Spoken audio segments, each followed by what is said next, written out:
So I think this is our 12th All Hands.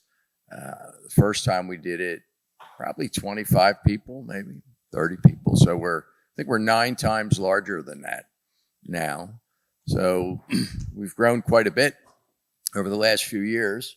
So what I like to do, and we've grown quite a bit, is give the history of Rajant. There's a lot in here besides the numbers. So as you can see, 2003 was our first year of revenue, and it was infinitesimal. It was a couple $100,000. I think we might have been, was it the Pennsylvania Emergency Management Agency? It might have been them. It's one of our first customers. We constituted the company in 2001 after 9/11. The creation of Rajant was a response to many failures that day when the towers were blown up and so many things collapsed, and obviously communications was a disaster. But communications was also a disaster for months afterwards in the recovery pit. And Paul and I and Dave and a couple of folks were talking about there's got to be some way to deliver emergency communications to emergencies and allow people who don't know anything about networks to set up a network quickly, be able to use it for a few days, few weeks, few months, or whatever, and tear it down. So that was the premise. During the recovery effort in the giant pit that resulted from the building's collapse. Back then, it was pre-smartphones, and the police and fire and rescue workers needed access to the internet. Did not have it. They were reduced to writing handwritten notes from their work in the pit, and they would turn it over to policemen at the side of the pit who would drive somewhere and re-enter it into the internet, get their response and bring it back, print it out, and hand it out to people. And we thought that was pretty rudimentary, and we set out to do something different. And we did. Paul and team developed the basic meshing technology that we have today. Very rudimentary and 100 generations ago, but it worked. And for several years, we thought we'd sell millions and millions. And as you can see by the chart, we did not. We sold almost nothing. As persuasive as we like to think we are, we failed pretty dramatically at selling into the emergency response community. We got lucky. We got the attention of the U.S. military. Some of our local congressional leaders supported us with getting some research contracts, and we were able to continue working with the military as our customer. And it stayed that way, primarily military customers. Probably, was it, Paul, 07, 08? We stumbled into our first mining customer. Now today, we're in how many mines, Jeff? 300 mines around the world. One of the, if not the largest provider of communications to the mining industry globally. But the first 5 years of our company, you always have business plans, we're out trying to raise money, and there's no mention of the word mining. So it was really an accident of fate caused by Gary Anderson. Many of you know Gary, many of you don't. Gary passed away last year, but he came to us from a company called Vivato, which was a Silicon Valley funded company, raised about 70 or 80 million bucks in the kind of 02, 03 timeframe. And they had a very exotic Wi-Fi based beam forming antenna technology. And show you how different the world was. I think the antennas, they were intended to be sold for about $20,000 a piece. So Gary Anderson worked at this company called Vivato. It's based in, I think, Spokane, Washington. And Paul, I think he sent me an email or called me, and he said, that company Vivato, they're going out of business. And so Paul, was like, gee, maybe we can call out there and get some good engineering talent. And so I called out to Vivato, and a fellow answered the phone. I said, look, I run a company in the East Coast. I have an unusual question. He said, what's that? I said, I hear you're going out of business. He said, well, happens to be true. VC walked in here on Friday and they pulled the plug on us. So we're just in shutdown mode. So while Paul was after engineering talent, given that we really had no product to sell and he needed to build things, I asked this fellow, I think his name was Glenn. I forget Glenn's last name because he came to work for us as our head of marketing for a while. Oh. Glenn Booth. Glenn Booth. Yes, it was Glenn Booth. As you could see, we marketed so well in those years, his name really stuck with me. So I said to him, who's your best salesman? And he said, that's easy. That's Gary Anderson. He's responsible for 80% of our revenues. I said, well, can I talk to Gary? And he arranged for me to talk to Gary. And I flew Gary in, and we ended up hiring Gary, much to Paul's chagrin, who generally views sales guys as wayward pets. Something to keep away from his engineers, right? And so we ended up getting Gary, no engineers. But Gary was a unique sales guy, and he happened to have sold, I don't know how he did it, but a $20,000 antenna to the Kennecott copper mine in Salt Lake City. And so he decided to go back and visit him classic sales guy with show and tell. He had a couple of our rudimentary Pelican case-based radios that barely functioned, but they did function. And he went out to the mine, which had been his customer, and to pitch Rajant breadcrumbs to them. And they were like, well, I don't know about, all this stuff you're talking about, but we have a fundamental problem. Our pump controls are not working. And it's a giant mine. It's a mile across, a mile deep, several miles long. And if the pumps don't work in a mine, you quickly end up with a lake. And they were not interested in Lake Kennecott. So they said, we're really struggling. And Gary said, well, I'm sure, we could, if there's Ethernet out of that thing, we could find a way to use our radios. And so they drove one of the radios down to the bottom of the mine, somehow jury-rigged it to the pump controls. And then Gary and another guy, they found a metal pole and drove the pole into the side of the hill where the administrative building sat. And that could look about, it was almost a mile down to the bottom where the pump controls were. And they zip tied the radio to the metal pole and put another radio on in the administration building, and bing, they had a connection to their pump control. So Gary said, it's a hold the puppy strategy. I'll leave these things with you guys. You just use them for a while. And a couple of months later, he circled back and he asked them, how are our radios working? They said, we haven't paid any attention. They must be working. So they pulled them up. They were still working. And from that led to a conversation of, do you think you guys could take your radios and put them on all our trucks? And at the time, maybe 160 trucks. So there's only really one answer, right? You're a startup. Anybody asks you if you can do something, what's the answer? Yeah. Easy peasy, right? We do that all the time. And I don't know, how many radios have we ever built at once at that time? 10? 10 radios, 15, something like that. And somehow over the next 6 months, Paul and team, developed a new solution with 100 new features to make this thing sort of survive in a very difficult environment. And, that really created the company, that sale, certainly on the commercial side.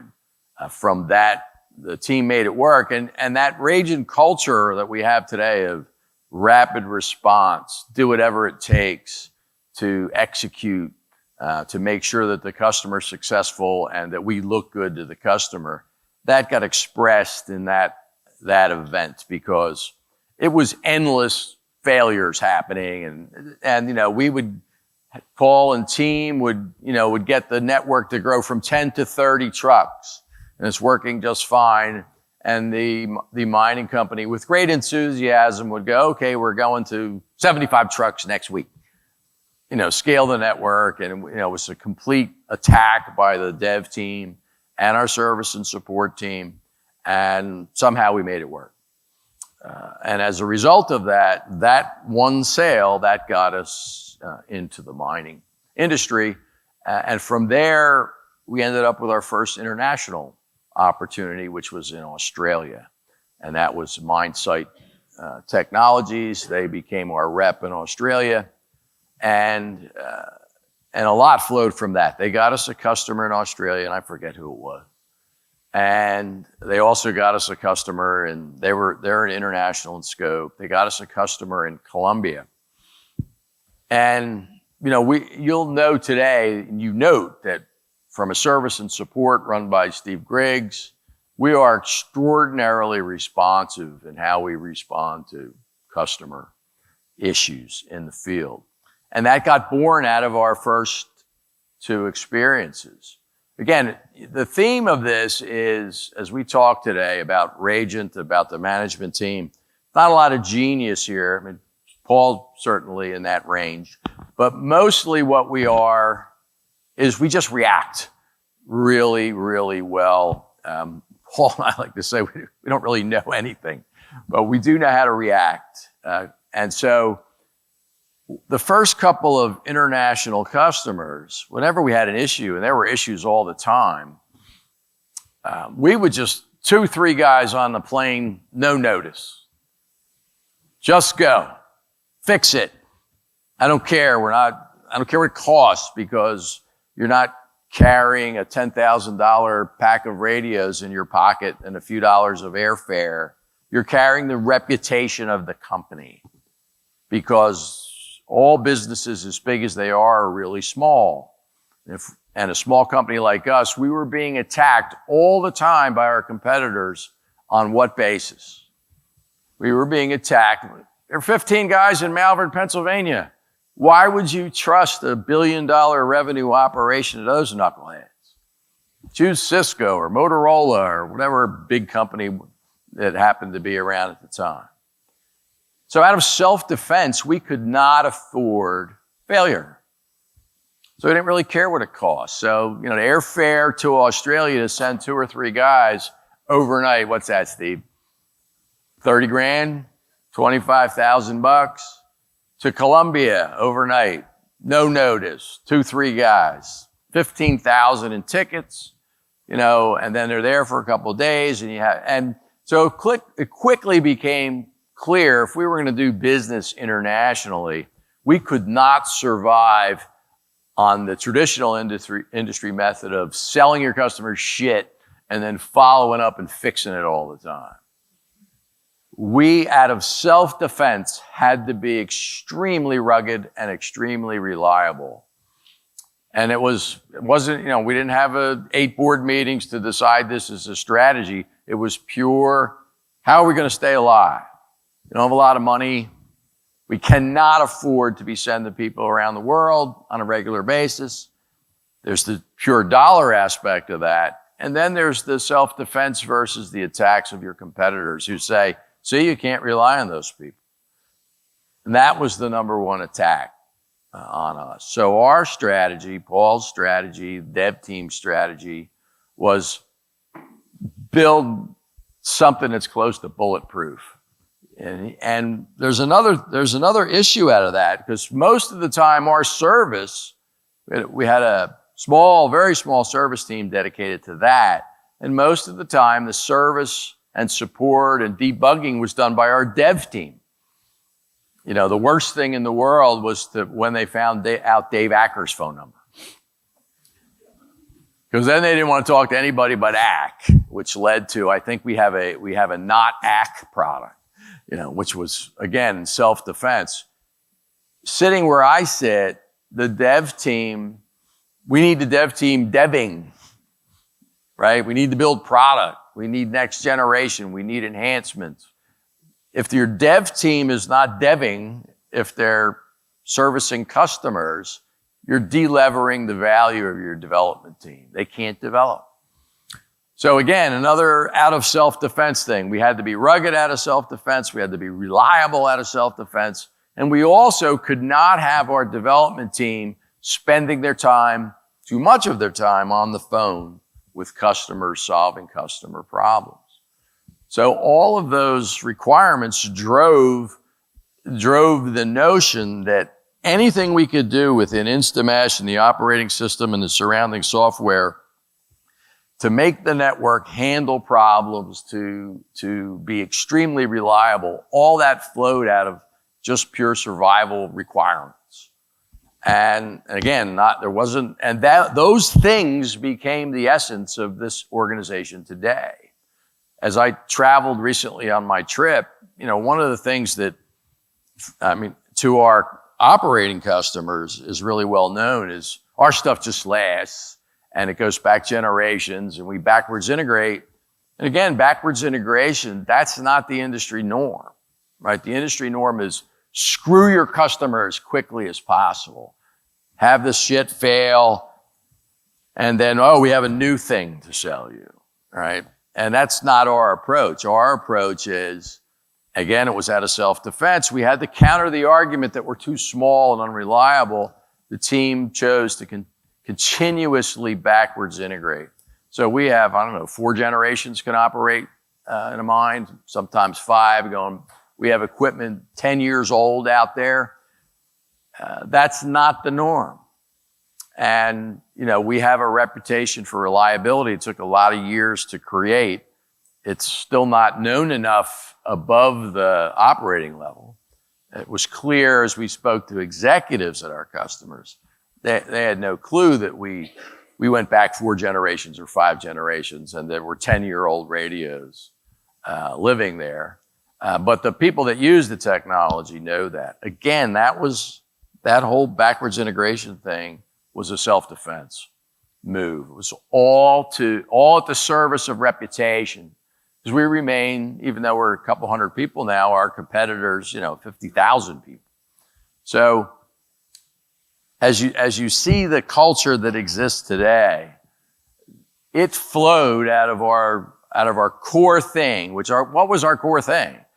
It was really to just focus on what keeps the customer happy in the service of what? For us to survive another 2 weeks or another 4 weeks. Because when you start a company, starting a company is a daunting thing. You have to have things wrong with you to do this, because you got to be out of balance and crazy and I'm not sure I recommend it, but most companies, I think the number that I asked Diane to get to me, but she didn't bring today, so I'll have to make up, is I think 75% of startup companies within 5 years fail. And startup is defined as venture backed. So 75% fail in 5 years. Right? This is hard. And the numbers are, I've mentioned them in other conversations over the years. I think there's about 30 million companies in the US, and about 10% of the 30 million ever get to 1 million in revenue. And then I think about 4 to 5% get to 10 million in revenue. It's about 3.5% get to 50 million in revenue. And remember, all of that is out of the companies that survive, right? So business is really, really, really hard when you're focused on the right things. And I think that's one of the things we do well at Rajant, is we have really talented people just across this room who aren't distracted too much by stuff that doesn't matter to a business. And what matters to us is, do we deliver for the customer? And we treat each other nice, do we respect each other and collaborate, because you can't execute unless you do those things. But you have to focus on the couple of things that matter to the business in order to reduce the odds you're going to be one of those failures. And so I try in my role is to make sure that we're not distracted, that we're focused on what we need to be focused on. Remembering that even if we're focused, failure is always around the corner. Things change real fast in the tech world. You can go from having the best, most interesting technology in 1 year, and 36 months later, you're toast. And, Harvard Business Review is writing, what the hell ever happened to so-and-so? And so what you're hearing through here is the theme of we're always focused on making sure we're still around the next 2 weeks. And, over the years, it changes a little bit. So certainly from 03 to, really 06, 07, my focus as a CEO was first 2 weeks, can we make payroll in 2 weeks? Can't pay your people, you have no business. Then we got a little bigger and it was like, I know we got money for 4 weeks. And then it was like a breakthrough moment in my mind. We're good for the next quarter. 90 days. I can lift my head I think I can pay everybody for 90 days. And the rent. And I can say this now, we started in 01. Since 01, that's 22 years now, on a rent payment or a mortgage payment, we never were late. Not one time. So it goes back to, in all our activities, whatever promises we make, keep them. Just keep them. This is not a complex thing. It's a hard thing. So Paul's great at this. Paul is very thoughtful. And one of the reasons he's so thoughtful about things is because he'd rather die than not keep a promise. So he's careful in the promises he makes. He puts a lot of thought into making a commitment because he wants to go through all the iterations in his head, and he's capable of going through a lot of iterations of all the things that could go wrong to keep us from actually delivering. So, I'm not as fastidious as that. As Paul. But that's why it works, because he comes along with the shovel and cleans up after my parade. So the theme is always the same. It's while I'm having fun all the time, I can assure you, I am always thinking, now it's not 2 weeks, and now it's not 4 weeks, and now it's not 6 weeks. I can think a year ahead, which has its strengths and weaknesses. But everywhere in this line of thinking is not only how do we grow, but how do we not hurt ourselves? It's a balancing of, you got to take risk, otherwise you go away. So, and we don't always get it right. So constantly navigating the dials on that sort of thing. And of course, none of this happens without you, right? I mean, you can have all the greatest plans I want. But if you don't want me writing code, you don't want me playing around with circuits or anything like that. My father, who was an electrical engineer, he just completely laughed at the idea that I would be the CEO of a tech company because he was very demanding and he wouldn't let me wire an outlet. So and I volunteer at this point to do absolutely nothing, and I'm certainly qualified to do that. So that I excel at. And I notice, and you'll notice as well, that the less and less I do, the better Rajant does. So my goal is to do absolutely nothing. And think how good we'll be. All right. So I intend to keep doing nothing for as long as I can. We consider acquisitions and stuff, and there's this earnest young 40-year-old guy who's the head of the company we're considering acquiring, and I say, you have to understand, if we acquire you and you come here, what are you, 40? Yeah. I said, you'll be retired before I'm gone. So you have to get used to that. So as we grew here, so 2007, 2008, that was also that time frame. In 2006, we had our first outside investor. It was Battelle Ventures, and they were a venture arm of something called the Battelle Memorial Institute.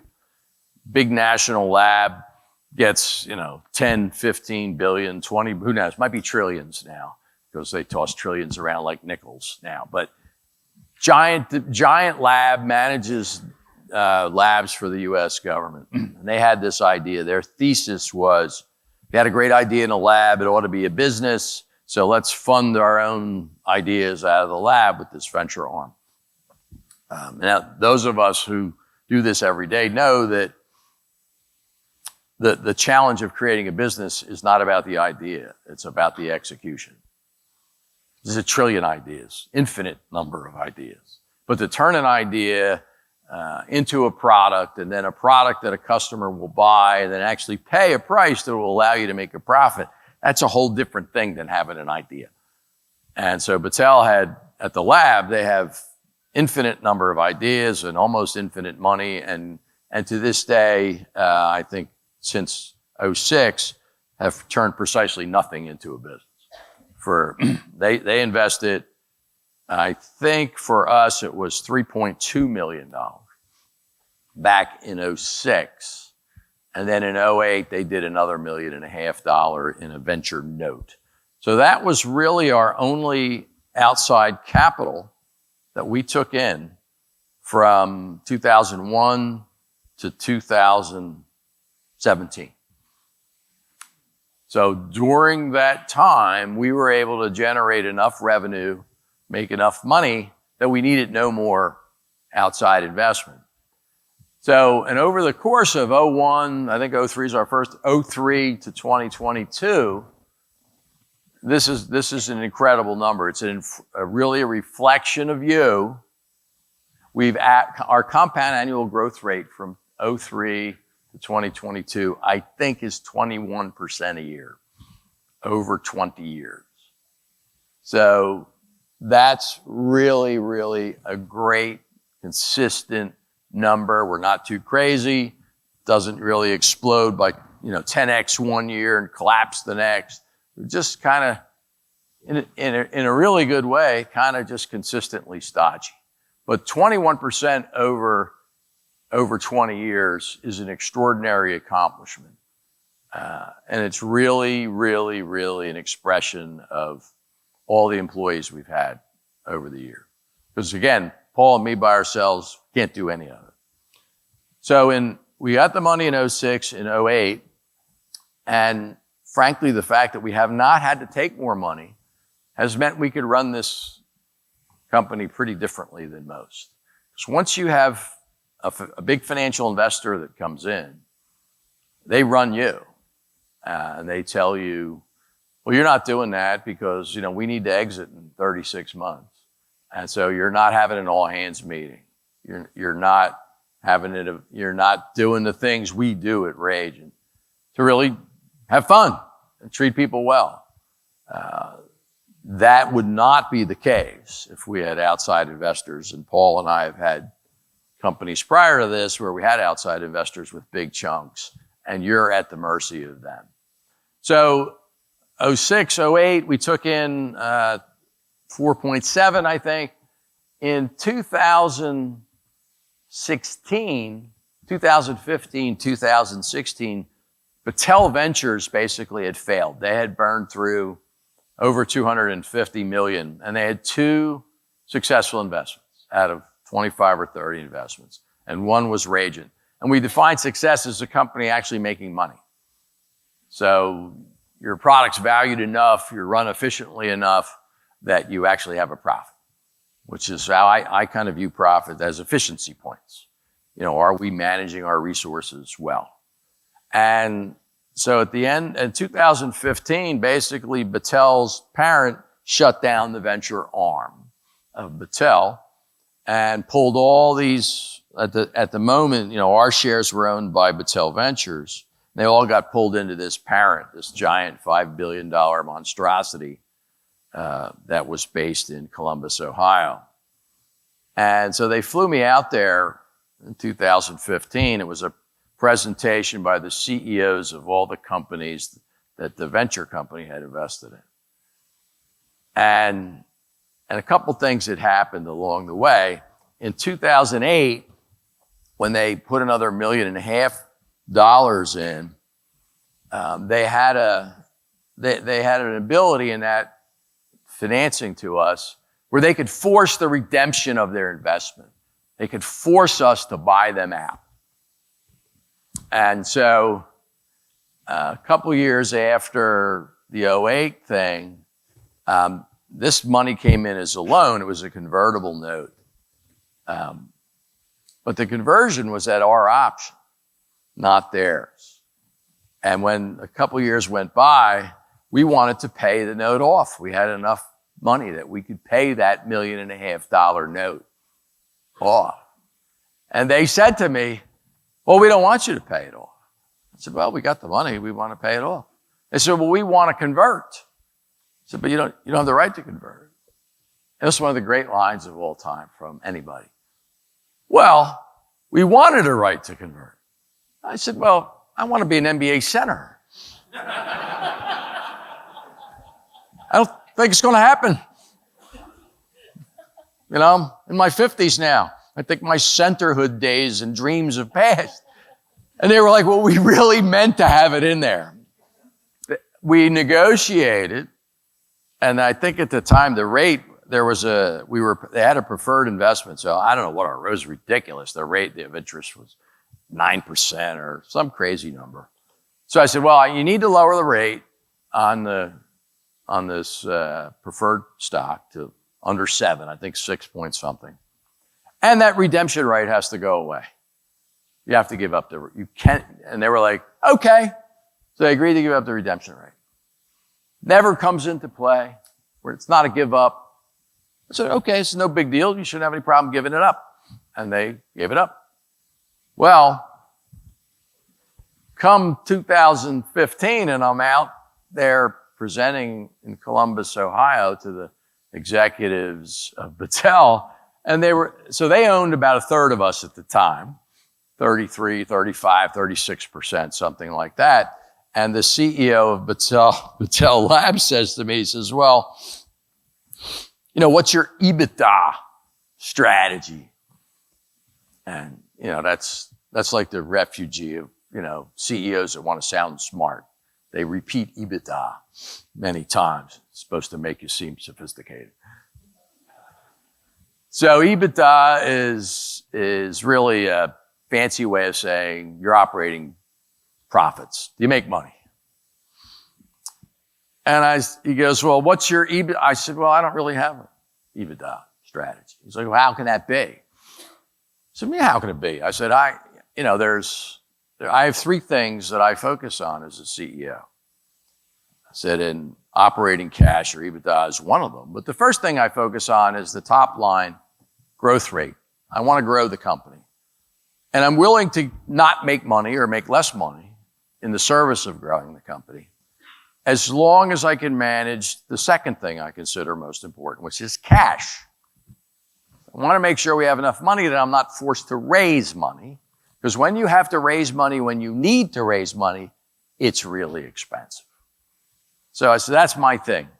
Growth, cash, operating efficiency. That's my order of things.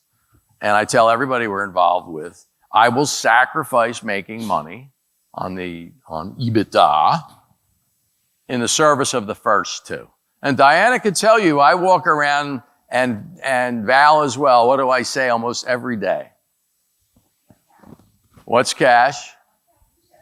How much have we shipped? What's the backlog? That's basically my management levers. Do we have cash in the bank? How much revenue do we have? How much have we sold but yet to ship? Because that turns into receive. That's it. It's not complex, but it does focus people's minds. So out in Columbus, the guy says, well, what's your exit strategy? Because usually you have to improve your EBITDA, because the more EBITDA you have, the more valuable you are when you sell the company. So I said, I have no plans to sell the company. Plans to grow the company. If you grow a company, it's a successful company, you have plenty of options about what to do. So my goal is not to focus on the goal of selling, it's to focus on building a good company with excellent results, which I think creates life. It says, well, you have no plan to sell. You're not focused on EBITDA. So, we'd like to, have you buy us out.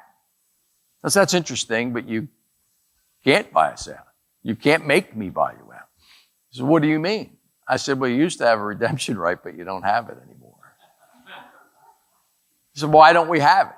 I said, well, it's a long story. But so he said, what you're saying is I'm a minority investor in an illiquid stock. We're not a public company. So there's no market for the shares, and I can't force you to buy me out. And I said, well, that's pretty much it. It was obvious they wanted out. So at the time, I would say in 2015, 16, a market value for Rajant was about $20 million at the time. And we offered them $1.5 million cash for 1/3 of the company, which valued the company at $4.5 million.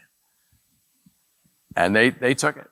So we bought 1/3 of the company back for $1.5 million. And that closed at the end of 2016. And so that immediately gave more control to the current shareholders of Rajant, and they were gone. So we had their money for 10 years, $4.5 million they put in, and they got $1.5 million out in a company that had been growing pretty regularly. And then in 2017, we took in $2 million from Mitsui Corporation. And that was 90 days after we had sold the company. We had bought shares back at a $4.5 million valuation, and then Mitsui came in at a $25 million. So basically, in the space of 90 days, we bought stock at a $4.5 million valuation, and we sold stock at a $25 million value in the space of 90 days. And Mitsui's still in, and they actually, I don't know why they did it, but they converted their preferred position to a common stock, I think, a year and a half ago, something like that. So they're still in, they're still very helpful to us. And then in 2018, Wabtec, Westinghouse Air Brake, the first Westinghouse Air Brake, the first company ever created by George Westinghouse. In the 1860s, he used air pressure as the modality for braking trains, which is to this day still how trains are stopped all around the world.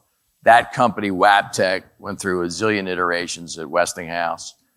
They're about an $8 billion company now, and they bought 10% of Rajant to try to help us into the rail industry without great success, but we did get $3.8 million at a $35 million valuation. So that's the sum total of our financing to this date, and it hasn't been much money, and so we could have taken more money in along the way, but have given up control. We opted to maintain control and grow at a slower but steady rate, and that's how you get to where we are today, which is last year we broke 50 million for the first time. And that's for the founders, it's almost never happens. There's guys like Paul and me, guys who start the company, are almost never there when you get to 50 million. It's a very different job at 50 million than it was down here, no revenue. So the company is really consistently grown. I think this year our budget is 70, and I walk around shouting 70. during the day. And I also remind people that, let's see, who would know the answer to this? Motu, are you in here? Is he in here? How many hours in a week? 168. I find most people have a lot of slack in their life. So there's a lot more time to help us get to 70. Now, I have a couple of my children in the room here who used to hear the 168 number. When, a kid will say, I don't have any time. That's interesting. Let's go through the 168. See how your week looks. Usually there's time for more. So 70 million this year. And Jeff, I think we're going to hit 70, right?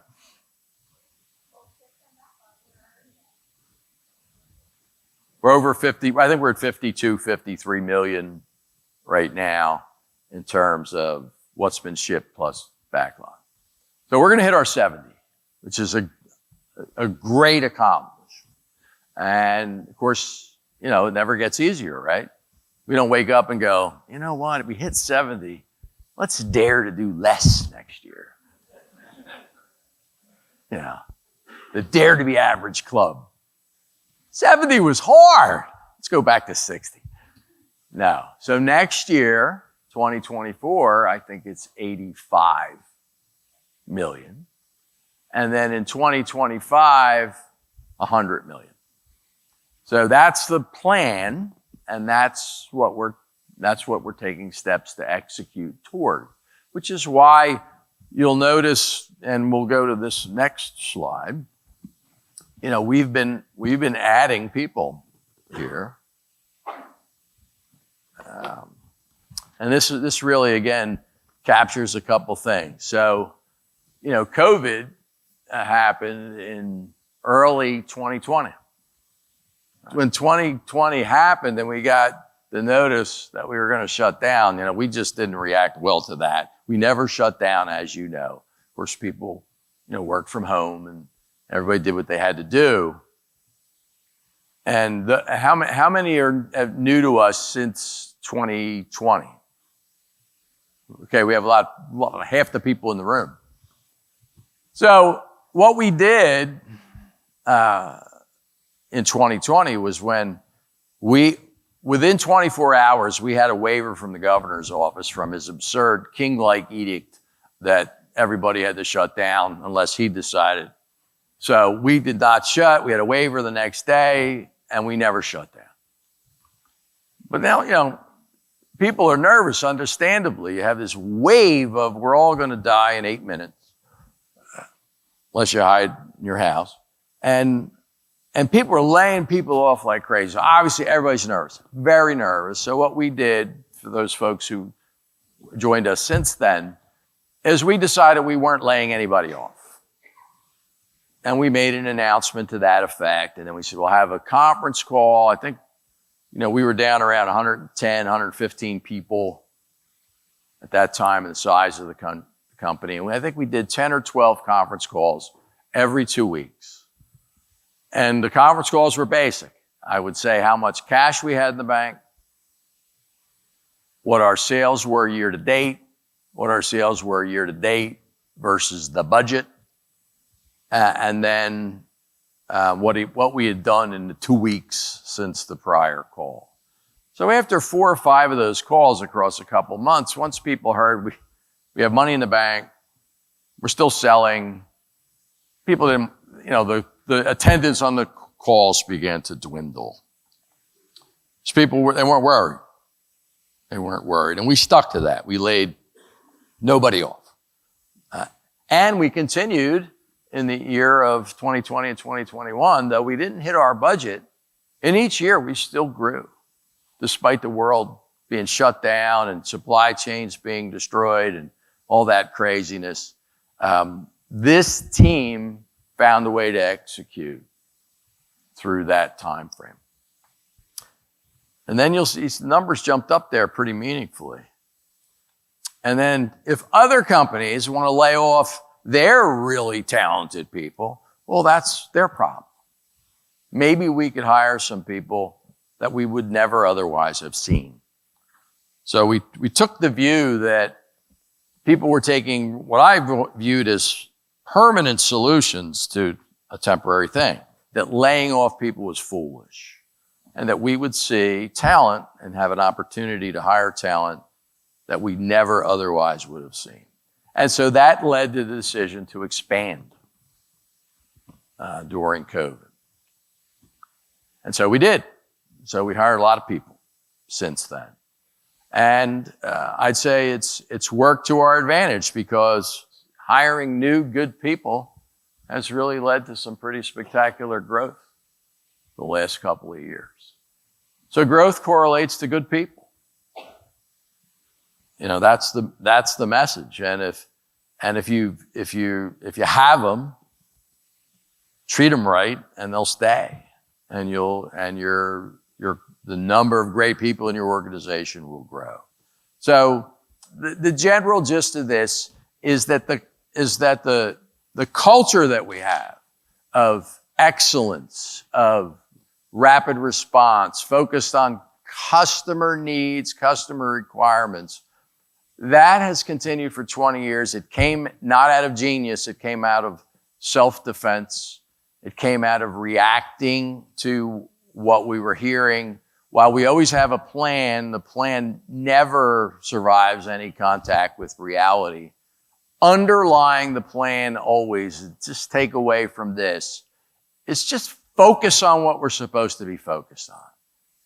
Everybody focus on their task at hand, do it as well as you can, and we'll continue to succeed as a company. Because it really comes down to you not being distracted from the hard tasks that you're presented with every day. And when you do those things, you can get 21% a year growth, which is an astonishing accomplishment for an entity. And all of us, I think, get to work in a pretty good place to work. So again, it all comes down to you. Standing up here by myself, I can accomplish nothing. I don't forget that. And I try to reflect that in how I behave. I don't always get it done, right? And sometimes I can flash and be irritated. But I'll tell you this, when I do, it's in the service of knowing that we have almost 200 people now. And I view it as, it's not just 200 employees, it's 200 people who have mortgages and car payments and, bills to pay, electric bills, and parents that are sick, and a child that has a problem. I feel all that and sense that. And so when I see something that I think can put those 200 mortgage payments at risk, or college tuitions at risk, I don't react well. I just don't react well. There's too much at stake, too many people involved. And so sometimes you'll see that side of me, but know where it comes from. It doesn't, for me, I get no joy out of managing or bossing people, but I do get a lot of joy out of this whole group succeeding. And so that makes me feel good, and anything that I think would get in the way of that, I don't react well to. So when you see me roaming around the building, usually it's fun. Sometimes if it's not, I have an intent in mind. But overall, you're really special, and it's an honor for me to have arrived at this point in life, to have all you people working in the service of this goal. So thank you.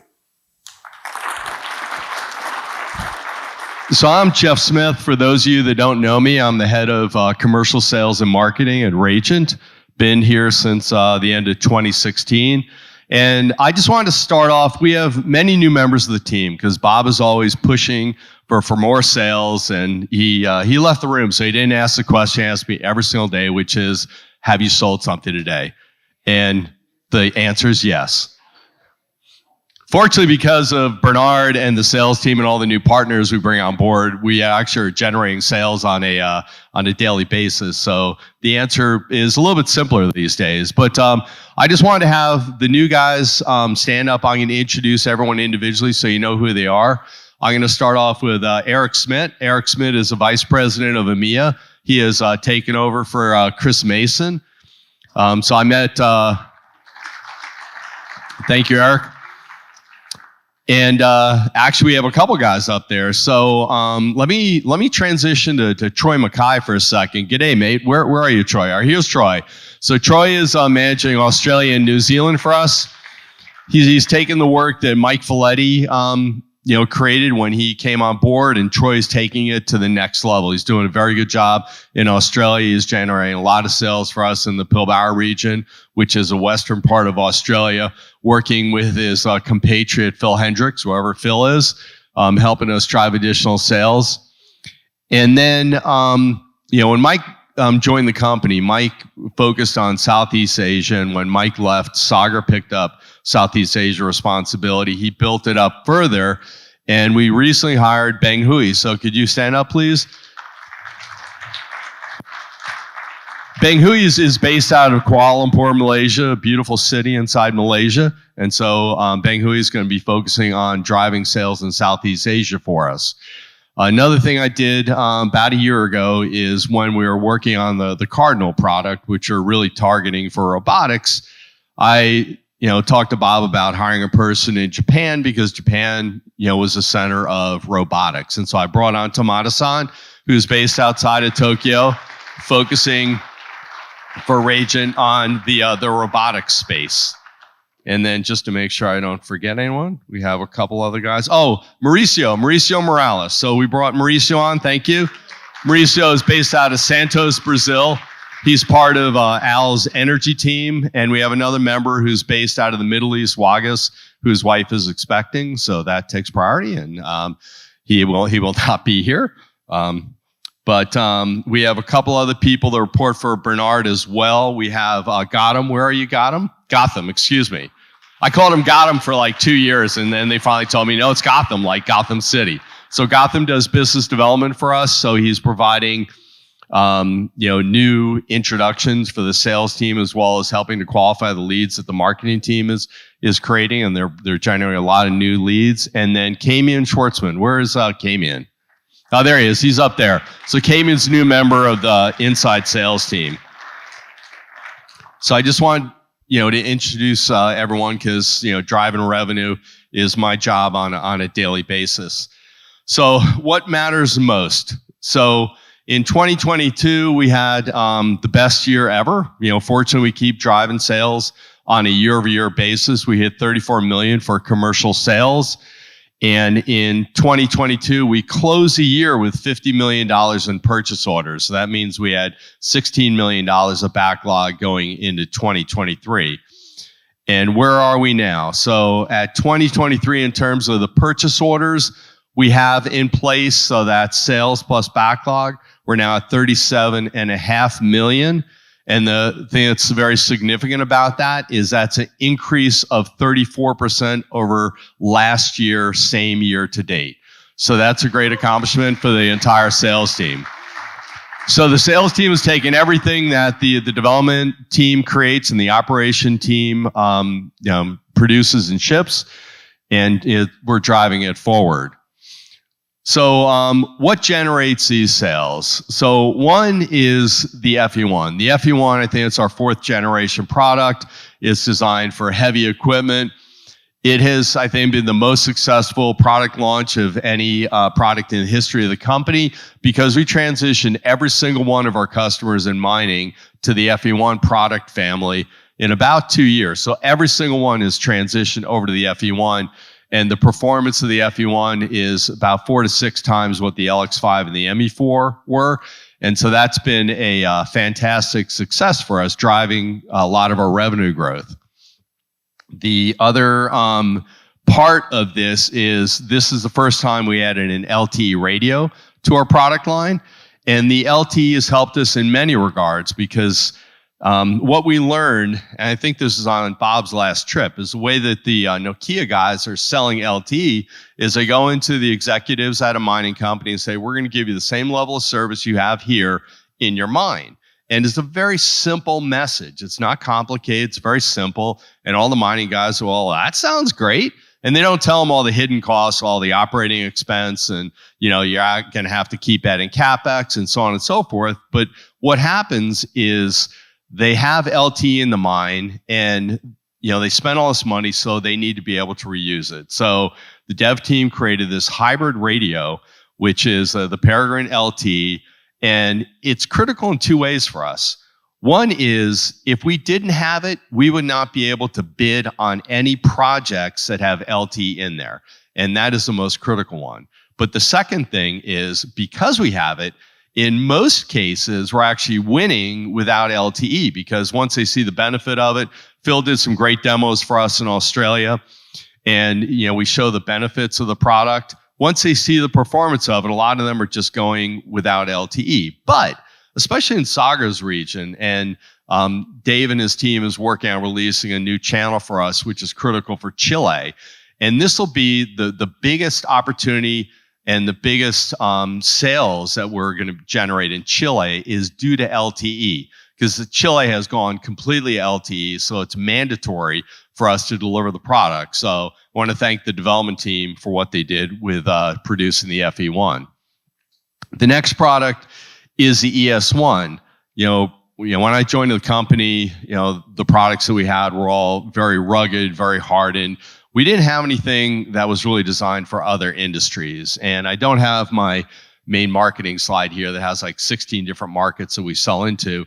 But the ES1 was required to get us into that mid-tier type of marketplace in the energy space, the oil and gas, utilities, the more commoditized spaces. We needed something that was still high performance, supported kinetic mesh, but was more of a mid-tier product. And so the ES1 has picked up significant sales. So it's like up there. I think it surpassed LX5 in terms of overall sales.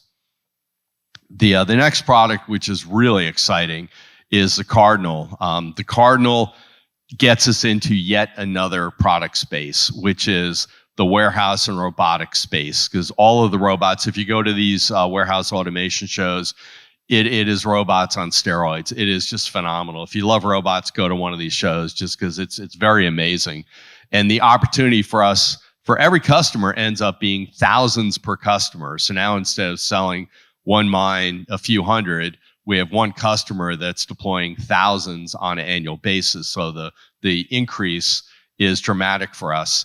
And the other thing that we found out when we rolled out the product was we had opportunities in the mining segment as well, because we were connecting all the machines to infrastructure, but there was a lot of edge devices and IoT devices that did not have connectivity. So now the Cardinal is being positioned there. So we actually found some new opportunities in that market segment.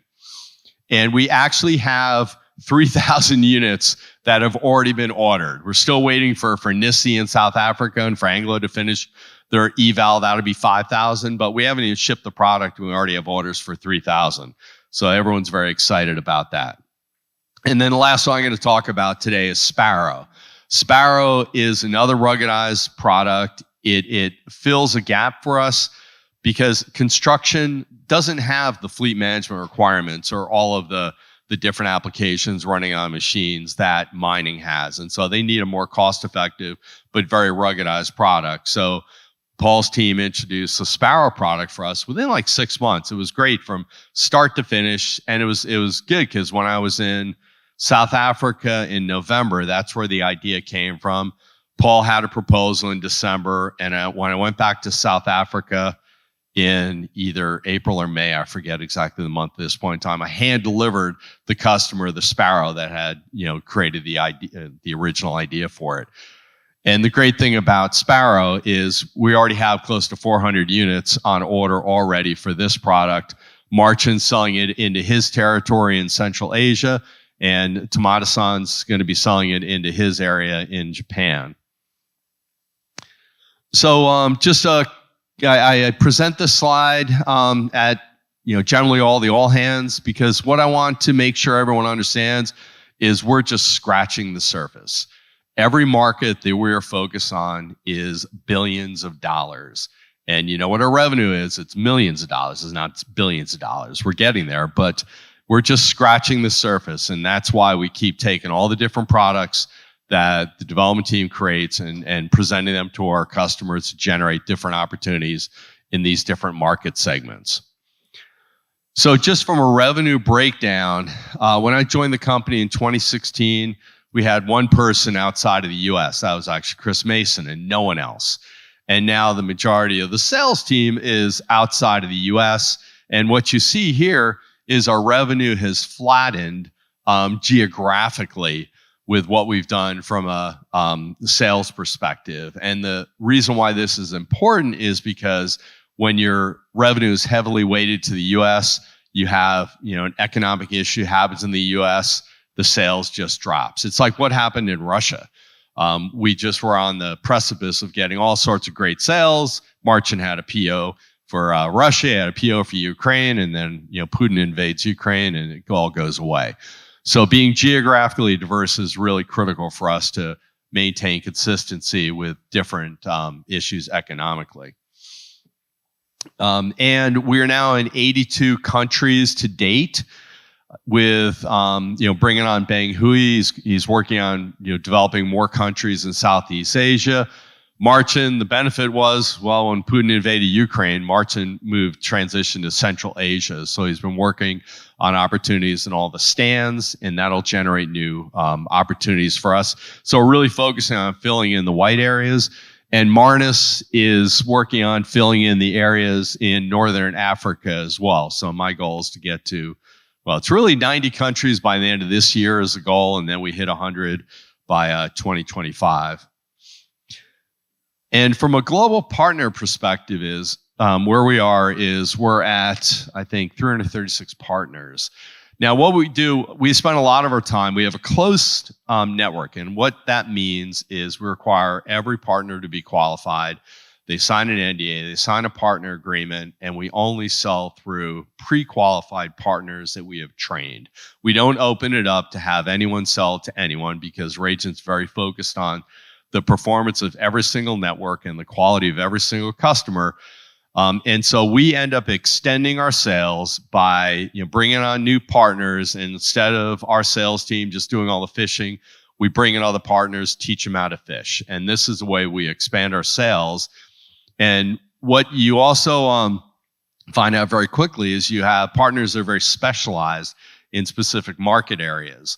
So we had to bring on new partners for the new markets that we were selling into, in ports, in oil and gas, in rail, all different partners. And so that's a lot of what we do from a partner perspective is bring on new partners for these new markets. Now, I just wanted to give everyone just a little bit of flavor of what we're doing with Cardinal from a customer perspective. So we have a partner that Justin brought on board, Gray Solutions. It focuses on warehouse automation. And we are actually already bringing them into Tyson Foods, was a partner that we met at the show. And they're very focused on the logistics space, the indoor logistics space. We have another partner, Slate River Systems. They are already doing a deployment with our technology. It's with ES1s and FE1s today. And they are using Prime Robotics, which is a robotic pallet mover for their warehouse that are deploying today at TTI. And is it 1.5 million square feet? I mean, it's a huge warehouse that they're deploying. Another customer is, and this was a cold call that we got. Bernard fielded this call, and then it went to Justin, which is Hit Data Centers. They're a very big company. They do data centers. They're deploying Spot Robot, and they had connectivity issues. So they called us up. We're working on a deployment at data centers for them from a networking perspective. And this is all Cardinal based. Exotech is a company I met with Tomato-san in Japan. They're also like, for anyone that remembers Alert Innovations, almost all these guys are competitors to Alert Innovations, to give you a perspective on who we're dealing with. So Exotech is the exact same thing. So everyone's very impatient waiting for the Cardinal, and I know the guys are doing whatever they can to get that out as fast as possible. Mir Robotics is another robotics partner that Marcin's customer in Poland has brought on board, and Mir is also a pallet mover, and they're going to be integrating Cardinal inside of their product. NKC Toyota, it's a Toyota manufacturing plant, and if you see the picture in the background, it's all metal, and RF and metal don't work together, but our machine-to-machine communication allows you to get around these obstacles.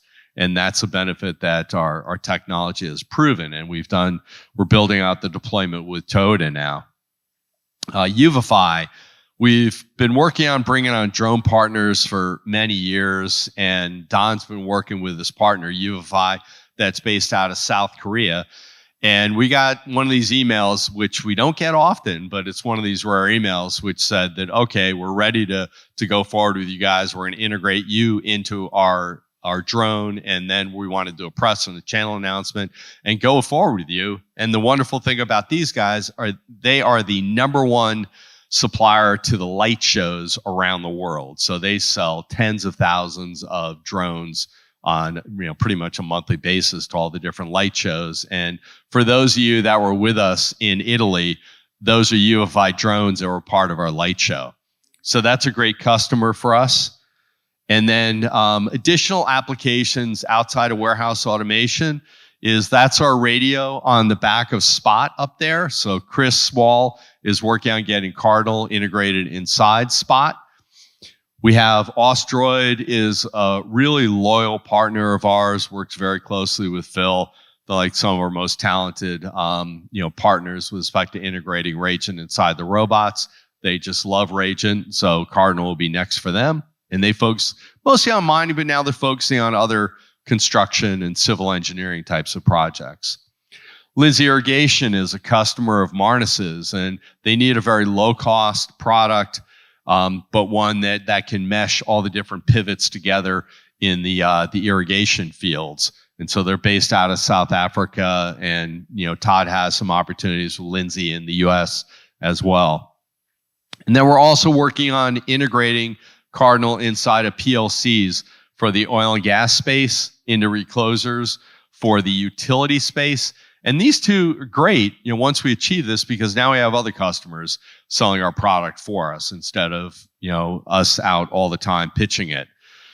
And then we have a couple of unique applications in the mining space that we found out when Bob did his world tour. And then I met him in Japan I met him in Australia, and then ended up circling back and hitting most of the customers he had visited so we could close the loop on some opportunities. And Schaumburg they're a cap lamp company that Anglo American uses. And so our partner ScanRF is currently looking at figuring out how they can integrate a radio that can talk to the cap lamp for Anglo American and get them all connected up inside in the mine. And Daryl also has a different customer in Canada that is working for a similar application. And then the light duty vehicles was another application that came out of Bob's trip. And what you see on the top of the vehicle is it's a radio system, very inexpensive radio system. So we need Cardinal to be able to get into this. And it has fatigue management in all the light duty vehicles. And so all the light duty vehicles have to have fatigue management that interface into the system, so you can control that and make sure that no one's falling asleep or they're starting to doze off, so you can take them out of the pit. So that's another great opportunity. And we have one mine, just to put things in perspective. We generally sell, maybe we're hundreds of breadcrumbs per mine. The number of LDVs in the Sishen mine alone is 2,300 in one single mine. So a few more light duty vehicles, or buckies as they call them in South Africa, than the major equipment. And then Alice will be last. This is my last thing here before she can go on board. So we also have some humanoid robot partners that we're selling to, and Aptronic is one of Chris's customers, and Eric also has a customer up in Northern Europe that's a humanoid robot that we're looking at integrating our comms into, so that the robots can get extended communication in their applications that vary from this one's used with NASA, and then Chris is more focused on helping senior citizens out by supplementing them in the household. So I just wanted to give you guys a flavor of what we do and some of the customers that we're focused on from Cardinal. And that's it for my presentation. Thank you very much.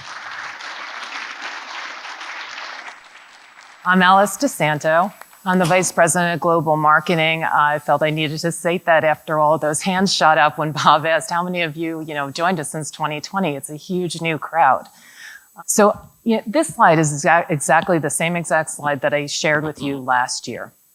And I knew very well, or I thought I did, what Bob would cover in his opening comments in general terms. We go over revenue, we go over the number of employees. He also takes time to share the backstory. And so knowing that, and then also coming off the heels of what the sales and marketing team went through yesterday, which is storytelling, I just want to break this one down a little bit. So we all have a common goal. Bob just said that. So we've got a big W of what we need to do, which is growth. And then as a team member, we all feed into that. So our team, the marketing team, we're right behind the sales team and amplifying everything that they do. So as a team, we sat and we decided what our small W was. These are the 4 things that we focus on. It's a very simple strategy, but if it doesn't meet one of these 4 marks, then we don't do it, okay? Now, each of your teams, and this is where it might be a little bit of homework, you dig out a pencil and paper. What's your what? Either you have that formally as a team, or you have that casually as a team, and you know it in your mind, and then take it further. And then what is your what as an individual feeding into that team? This is all going to tie together. And then as a team, and Bob did stress this before, how do we do things around here? That becomes the how. So no matter what your what is, this is ours, but no matter what your what is, that's how you do it at Rajant. Now to the storytelling part. There's always a portion of Bob's opening speech which shares the why.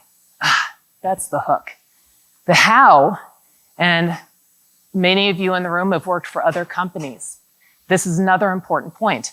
A lot of companies do not have a speed with excellence. They're like humdrum, it's good enough.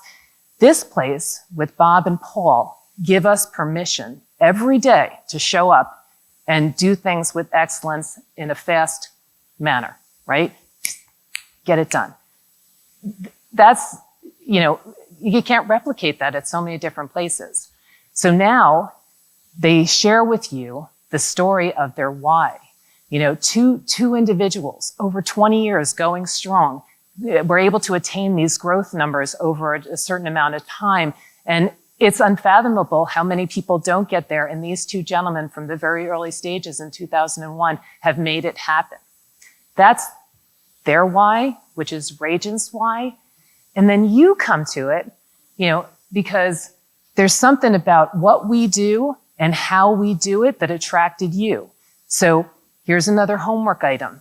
As you go along and you listen today, you build your why into the bigger why of Rajant, and that's really going to help all of us hit the marks, which in turn is all of us doing marketing, which says every touch point matters, because it does. Because marketing, in the most simple sense, is attracting an audience. So whether it's one-on-one, me standing in front of you, or all of us standing in front of the world and just doing another growth move to put another unit in operation, you're all marketers. So thanks for letting me share that with you. So now here's a couple of things that we're doing together. The biggest stage we dance on is our website.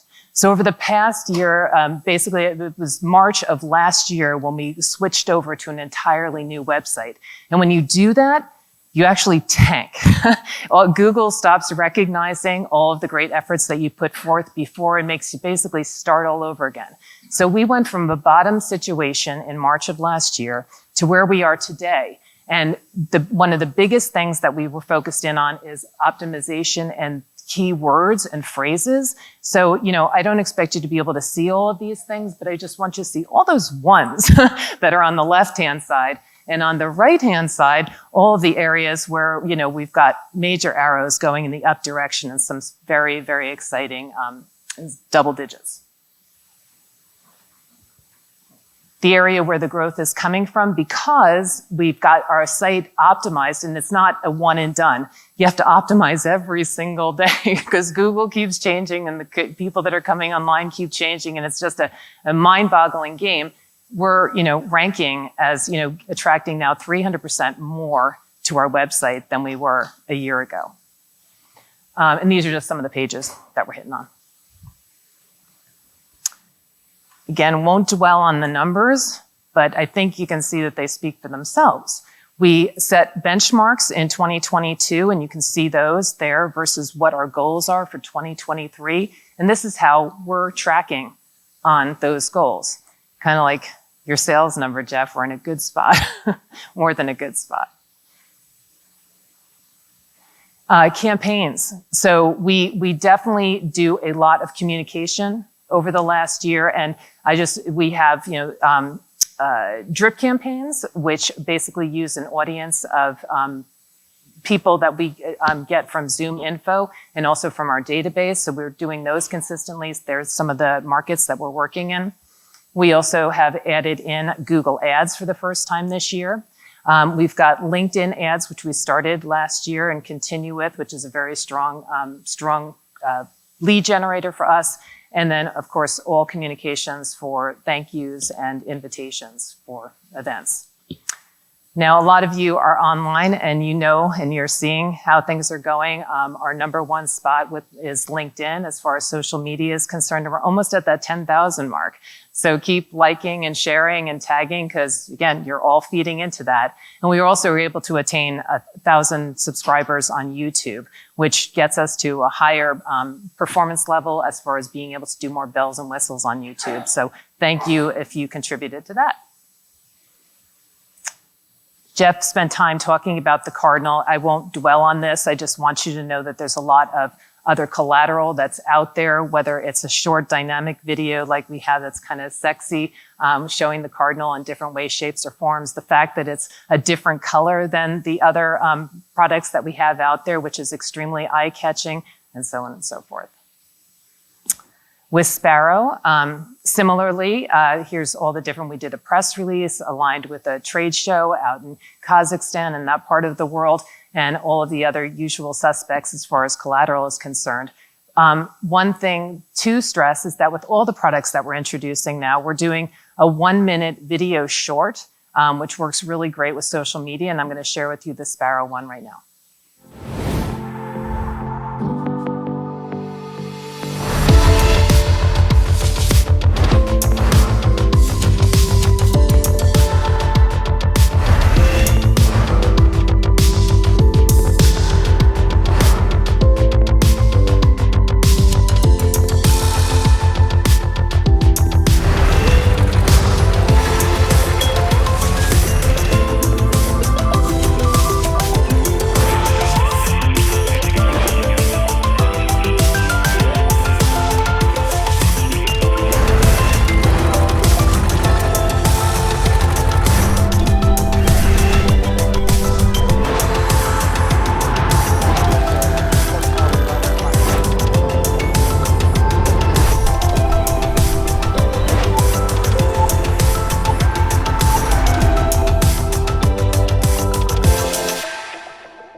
Thank you, Taylor.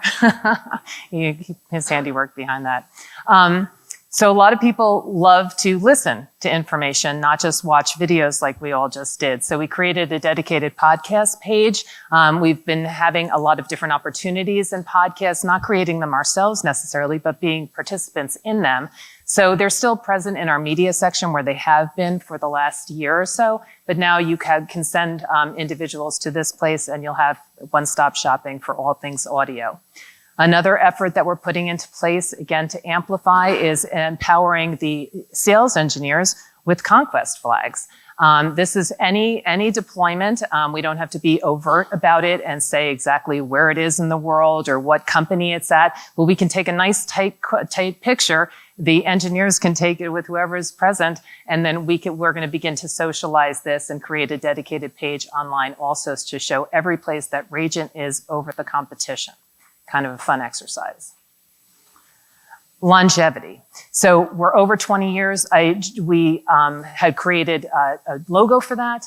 It's on all of our collateral, which is a very heavy lift. We put this new logo on absolutely everything.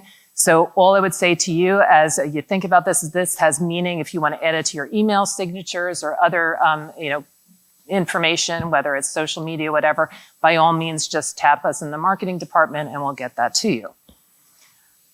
Military. Bob talked about the fact that we've had this was our main driver until 2007, 2008, he said. So this, starting in March of this year, is actually the 20-year celebration. So we'll have a little bit more to that end on Thursday when we're all together again.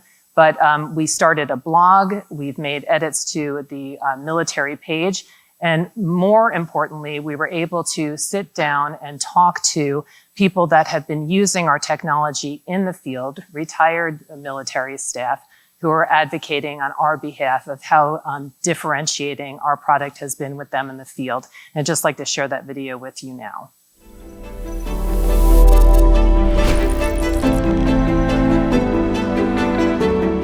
Rajant coming on and providing the capabilities that they did really made a huge difference. The ease of use and also the reliability that it gave. You weren't frustrated with having something break down. You could be assured that you knew how to use it and it was going to be reliable. And I think that was the thing that built the confidence of the guys that were using the equipment.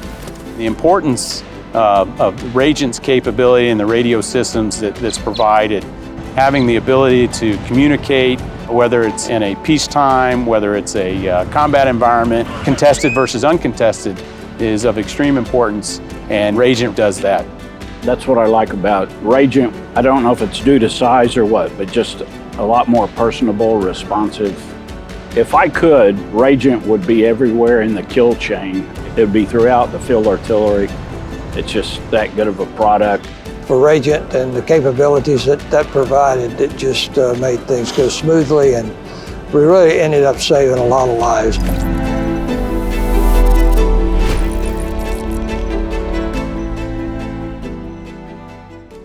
Thank you to Rob, Glenn, and Taylor for that video. We have a lot of great things to celebrate. So the next slide up is the fact that we have won more product awards this year. We will continue to make applications for those product awards.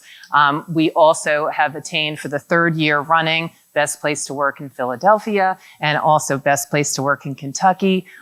Yoo-hoo! Yes, that's right. Just absolutely.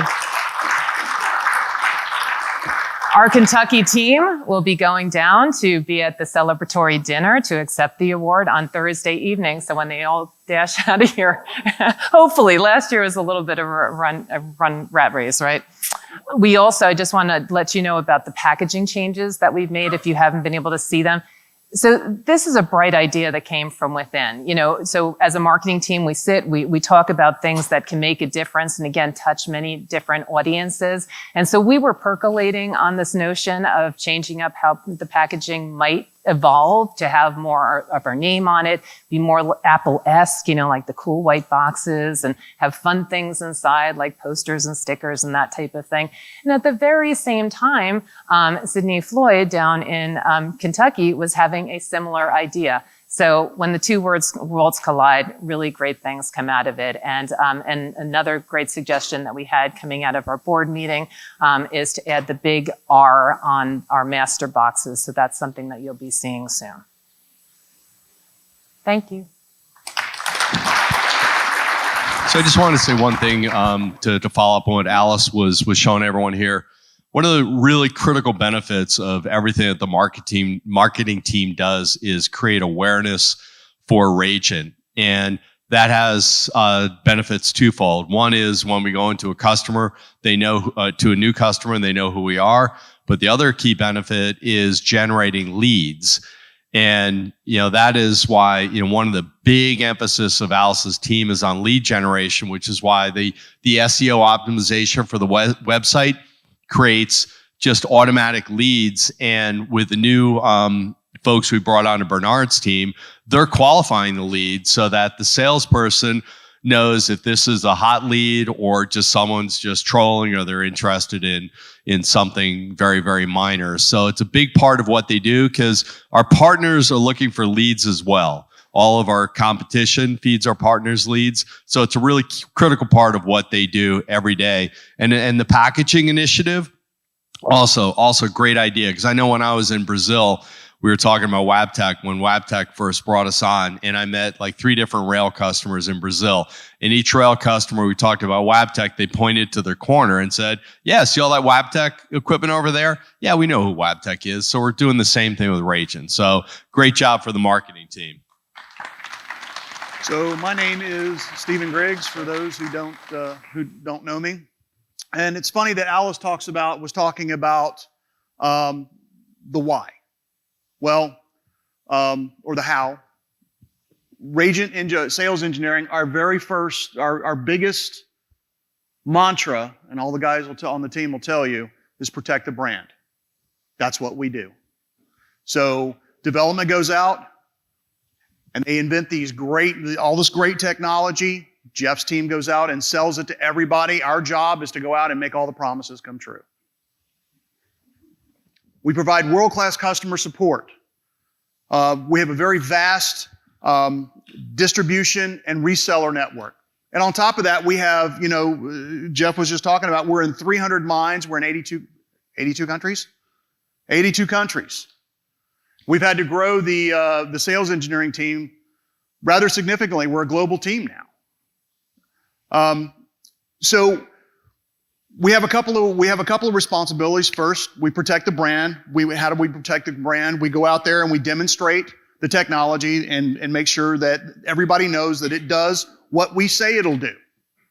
The second thing we have to do is we have to train our partners, our resellers, our distributors, and at sometimes we have to train our end users, because at the end of the day, Ragent does industrial wireless. I talk about that kind of stuff all the time. The problem is we do it so differently than everybody else does, all of our competition does, that when we present our stuff, they're like, that's just too good to be true. There's no way it works that way. So our guys have to go out there and show them, yeah, absolutely. You turn it on and it just works, right? So what do? We go out and provide support for proof of concepts in the field. That is the most important part of getting that sale closed. It's like Bob talks about petting the puppy. You go out there, Jeff's team gets us in the door, we get in there, give them the unit, show them how it works. All you have to do is try it. You try it, you're going to buy it. All you have to do is try it. We provide technical support for both the sales staff and our partner network as well. We do that remotely and we do that on site, as you'll see here in a little while. Ragent provides a highly technical wireless networking solution. This is something that in a lot of these verticals that Jeff was talking about earlier, like rail specifically, rail is 50 years behind in technology. Underground mining, they're way behind in technology, right? So we're having to drag these people kicking and screaming into the 21st century, all right? And we're doing that with a really cool solution that is really easy to deploy, that does everything that we say it'll do. And that's just nothing but good for us. So we do a lot of this stuff in the field. This was actually at NORCAD Underground. This was some of our first underground trials that we did. We actually got it on video. There's a really cool video that Taylor produced that shows all of the testing we did. We ran our new application mesh tracer under there, plus showing all of the new capabilities we have with some of the new antennas, the tunnel antennas that we're using. Really, really, really good stuff. So we have Mr. Cody Robinson, who's out of our Moorhead, Kentucky office, but it seems like his second home is Houston, Texas, right? So interestingly enough, this, in one of the verticals that Jeff was talking about, we're into some refineries. This is actually one of those, a different kind of refinery. This is actually a refinery for Chick-fil-A chicken grease. And they take all this chicken grease and they produce biodiesel and a few other products with it. Right? So kind of cool. But we're providing the network for that. But again, look, all of this high metal and things. I mean, these are very unique. These aren't like big open mines, all right? These are very contentious and very difficult environments to deploy an RF solution and make it completely reliable. This guy right here, the humanoid robots, this is actually a NASA facility. This guy right here pushes about 80 megabits, did you say? 80 meg? So, and we're the only wireless solution they've actually gotten this to work on, and it's one of those where you move and it moves the way you do. It mimics your movement. So really, I mean, cool stuff, right? So here we have, everybody knows Phil here, Jimmy, Phil, but Denny Wildonado, he's our brand new sales engineer. Stand up, Denny. So he's over in Indonesia. So we're breaking into a brand new market, you know, in this area of the world where we weren't present before. And Denny and the team over in Asia have been key to doing that with Sagar. Just to give you guys some perspective, because I know a lot of you haven't been to a mine site, this is actually a P&H shovel. And this, just to give you, I found this shot right here just to give you guys some perspective on the size of some of these machines that we're installing on it. And you'll see up here, that's the Rajant Salute. That's an FE1 with all of its antennas installed.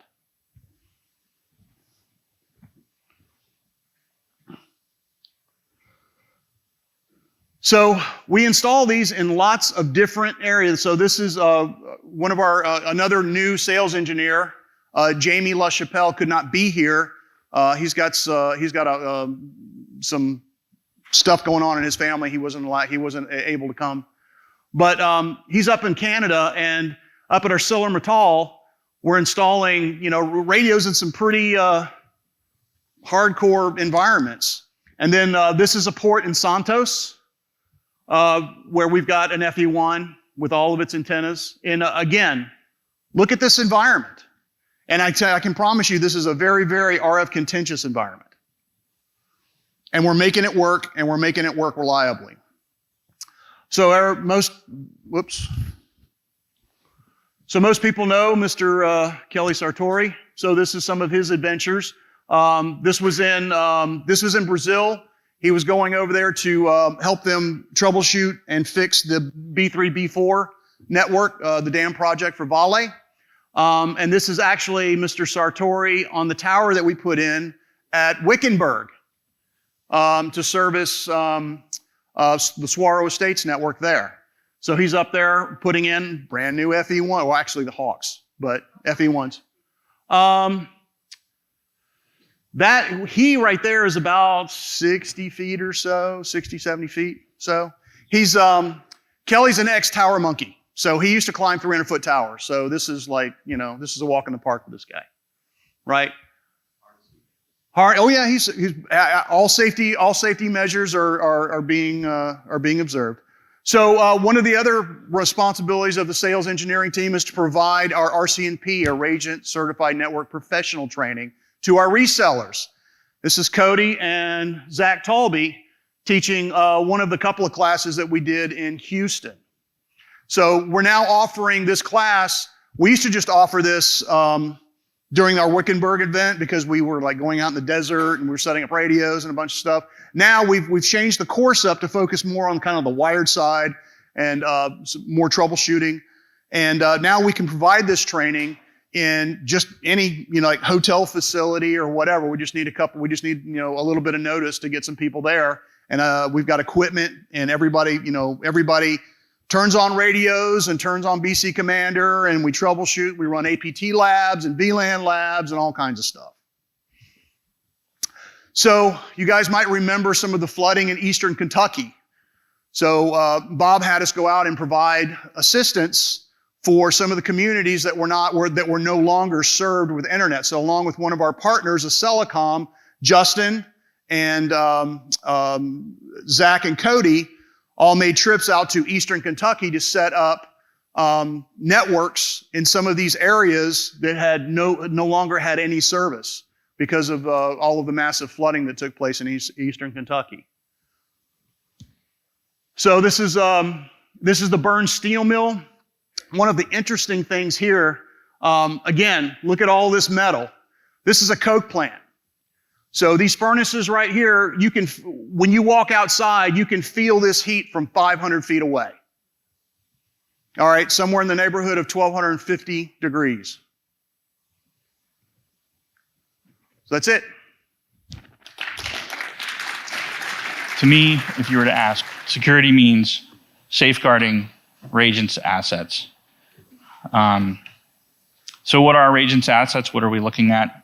We're looking at customers' information, whether it's U.S. government classified, controlled unclassified information, other contract information.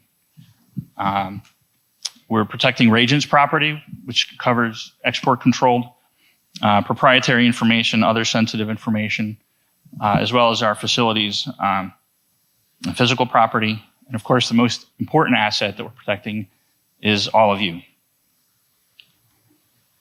So how are we safeguarding all of these things? We have a large array of policies and procedures, most of which you don't have to see, but they're there. Through education, training, things like that, the policies and the education, the stuff that I do, that Radiant provides, reporting and the good IT habits is stuff that you guys can help with and provide feedback back to us. So I'll start talking about policies. This is, I think, most of it, but there's probably a lot more that I'm not remembering right now. But the policies are there to help take the guesswork out of the security program. I don't have to make a judgment call on who I trust or who I don't trust. I'm basically trusting everybody. The government can tell me if someone's got a clearance that I don't want to say trust either. They're an acceptable risk. But we can allow them to access classified information. When it comes to the classified side of things and the military contracts, there is a procedure for everything. If you are working on something and you don't know what the procedure is, or if you don't think that there's a procedure, don't guess. Come and find me, find out what the procedure is, because there's always something that we have to do. Some of the examples seem kind of tedious. I have a briefing to train people how to close and lock the safe when they access it. It seems kind of silly, but it's very important and very necessary. There's also a procedure for checking the safe at the end of every day, and I've actually found it open once or twice. So the policies and the procedures help us make sure that things are secured and locked down. Gives me an opportunity to re-educate people and retrain people that need it if they forget an important step on closing things. So there's a lot of good value to doing all that stuff. Education, again, it seems repetitive. We have to do an annual refresher training. A lot of it for the classified side of things is required. From the U.S. government perspective, I think from the unclassified side of things, we talk about insider threat training. A lot of you that are new have taken that as part of the onboarding. We do that again as an annual refresher, and that'll probably come up in a couple months. But Radiant likes to think that that's also required. The government doesn't ask for it, but it definitely helps to safeguard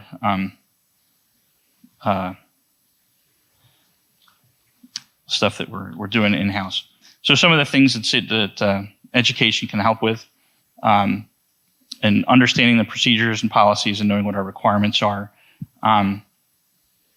We had an employee who was at a classified site and took notes, had the notes reviewed and approved to be taken out of the classified site. And when they wrote up their report and documented everything, they changed their notes, and it caused an incident. And that mostly was due to a lack of education, but it caused a major headache for a lot of people. It went out on email to Radiant employees, customer employees, and our prime contractor, that we ended up having to confiscate a lot of equipment to sanitize. Some of it didn't get returned. So it's a big hassle. So the education is an important part of what we do. Even if it seems tedious or repetitive, it helps us stay mindful to our vulnerabilities and our threats. And even on the general employees, when we're talking about insider threat and suspicious contacts and things like that, and staying mindful of those things. I had another employee who, after taking the annual training, contacted me and said, something happened to me on LinkedIn where I had somebody contact me and was asking questions and continued to ask questions even after I said, I can't talk about this, I have an NDA. And they're like, oh, that's fine, tell me anyway. I'm paraphrasing, I'm sure that's not how it really went, but it was really suspicious and kind of, and instead of just ignoring that, the employee came to me and said, hey, this is something that makes me worried. And that's great. I would much rather have people speak up and bring these things to my attention. I have avenues I can pass it along to my government contacts to see if that really needs to be handled. So again, the policy is there to take the guesswork out of it. If you're not sure, bring it to my attention and we'll put it through its paces.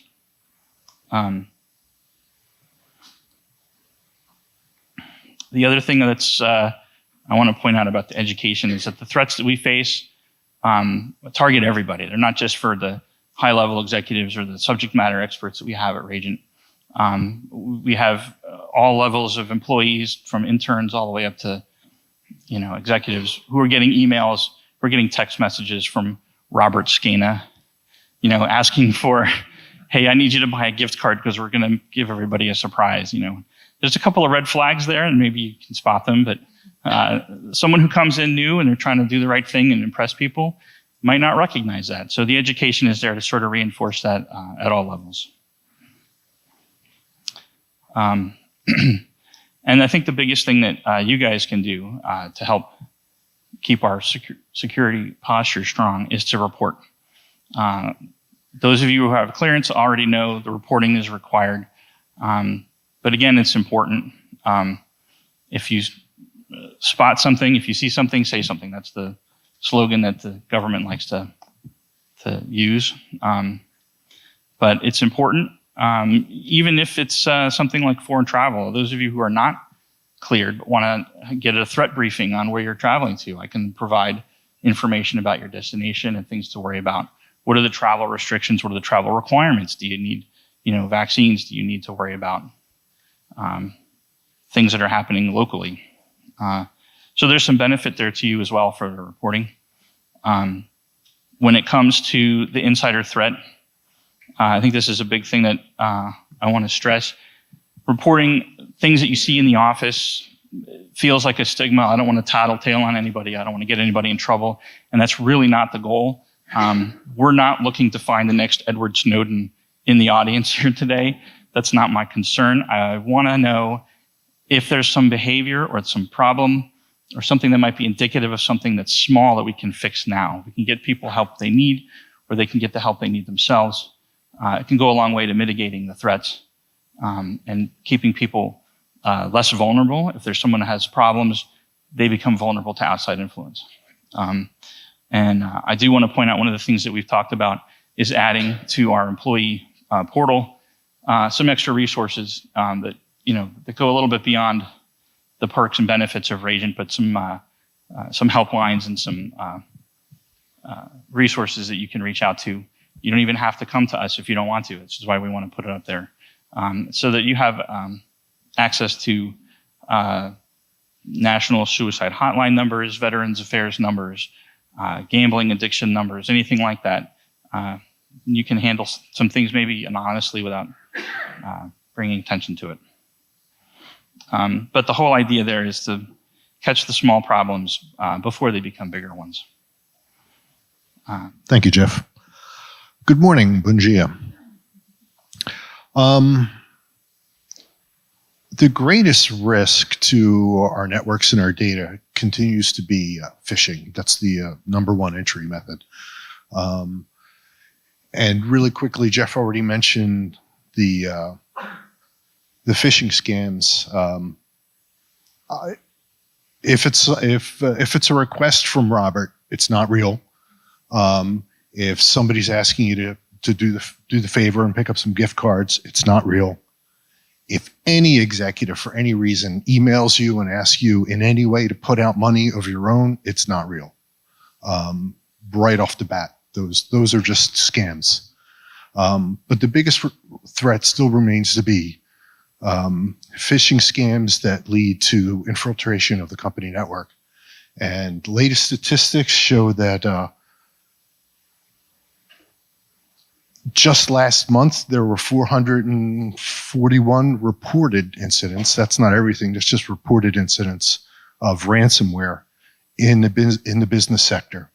And the average cost to businesses who do pay ransomware is $1.7 billion, well beyond anything we could stomach. And the most modern crypto ransomware, the first thing to do is once they get a foothold, they disable the antivirus measures. Then they go after your backups, disable them, and encrypt them. And then they start encrypting everything else. So it really reduces the ability for any IT department to try to recover the materials, and it just leaves them SOL. And even if you do pay the ransom, there's no guarantee you're going to get your data decrypted successfully. There's no guarantee they're not going to leak the data anyway. So the best bet is to just remain vigilant at all times. We don't mind reports to look into suspicious emails. We're happy to do it. We'd much rather waste our time looking at false positives than having to deal with an actual event. We highly recommend the use of password managers. There's a typo there. That last one should be KeyPass XC. That's different from KeyPass. But honestly, for most people, we'd recommend something like Bitwarden. And generate a unique password for every site. One of the things we do have to do as a company is get away from the habit of using common passwords. And sometime in the next few months, we're actually going to be testing for that. So, passwords like Rajant are going to go away. You're going to get caught. We're going to find you out. Don't leave notes. I know people have done it.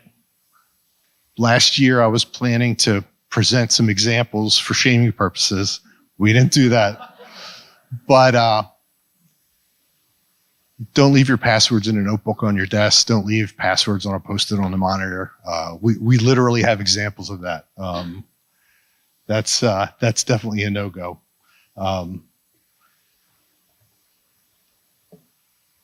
We highly recommend that personal devices be on guest Wi-Fi. We're happy to provide that. You're welcome to do pretty much anything you want legally. We haven't gone. We're not doing any blocking or filtering in that regard. We're just trying to protect corporate assets. So in general, personal devices, phones, laptops, tablets. If you don't have to do work on Rajant equipment, just leave it on the guest Wi-Fi. And when you're at home or on the road, you're welcome to use the VPN for any purpose, just to protect your safety. If you're traveling on personal vacation or if you're just in the coffee shop, you're welcome to use the corporate VPN. And all your traffic would be encrypted, would be sent to either the Moorhead or the Malvern office, and then sent back out. Patching for Windows users is largely handled automatically. Don't have to worry about that. We're developing some systems to better manage all the Unix and Linux workstations in the company.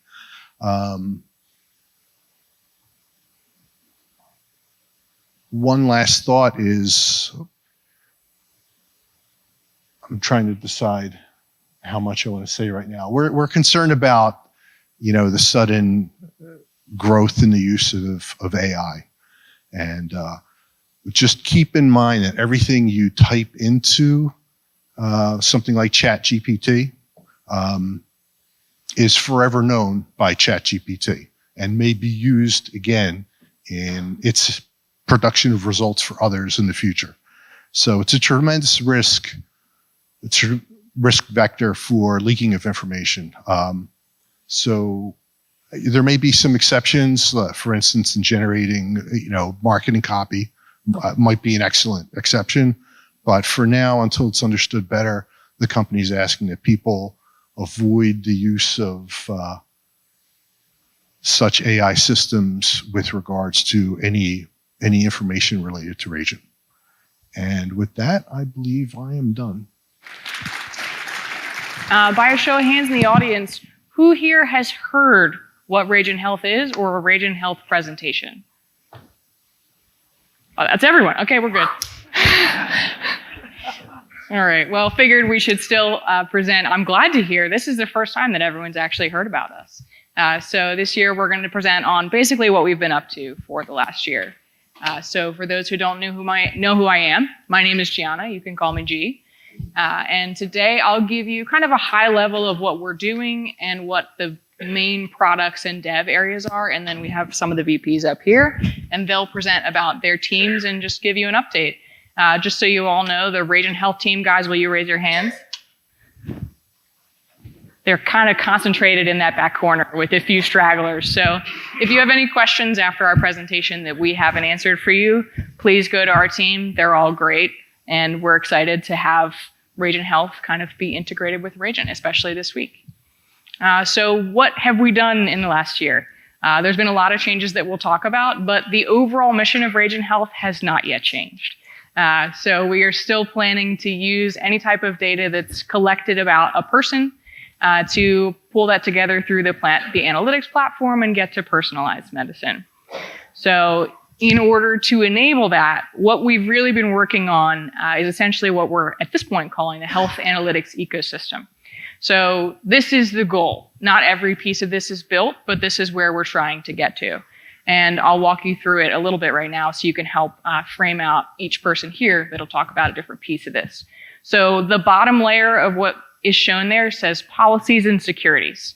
And that is a more recent arrival to our active life, but it's always been part of the plan because Ragent Health is at its core a health company. So everything that we do in particular is governed by many different policies and securities because what we should be transporting and protecting are people's health data. So it's timely that we came right after the IT team's presentation. So I myself will say that I don't always follow all the perfect password habits, but I'm doing better now. Thank you, Al. I will be removing my Post-its, and then we'll be better moving forward.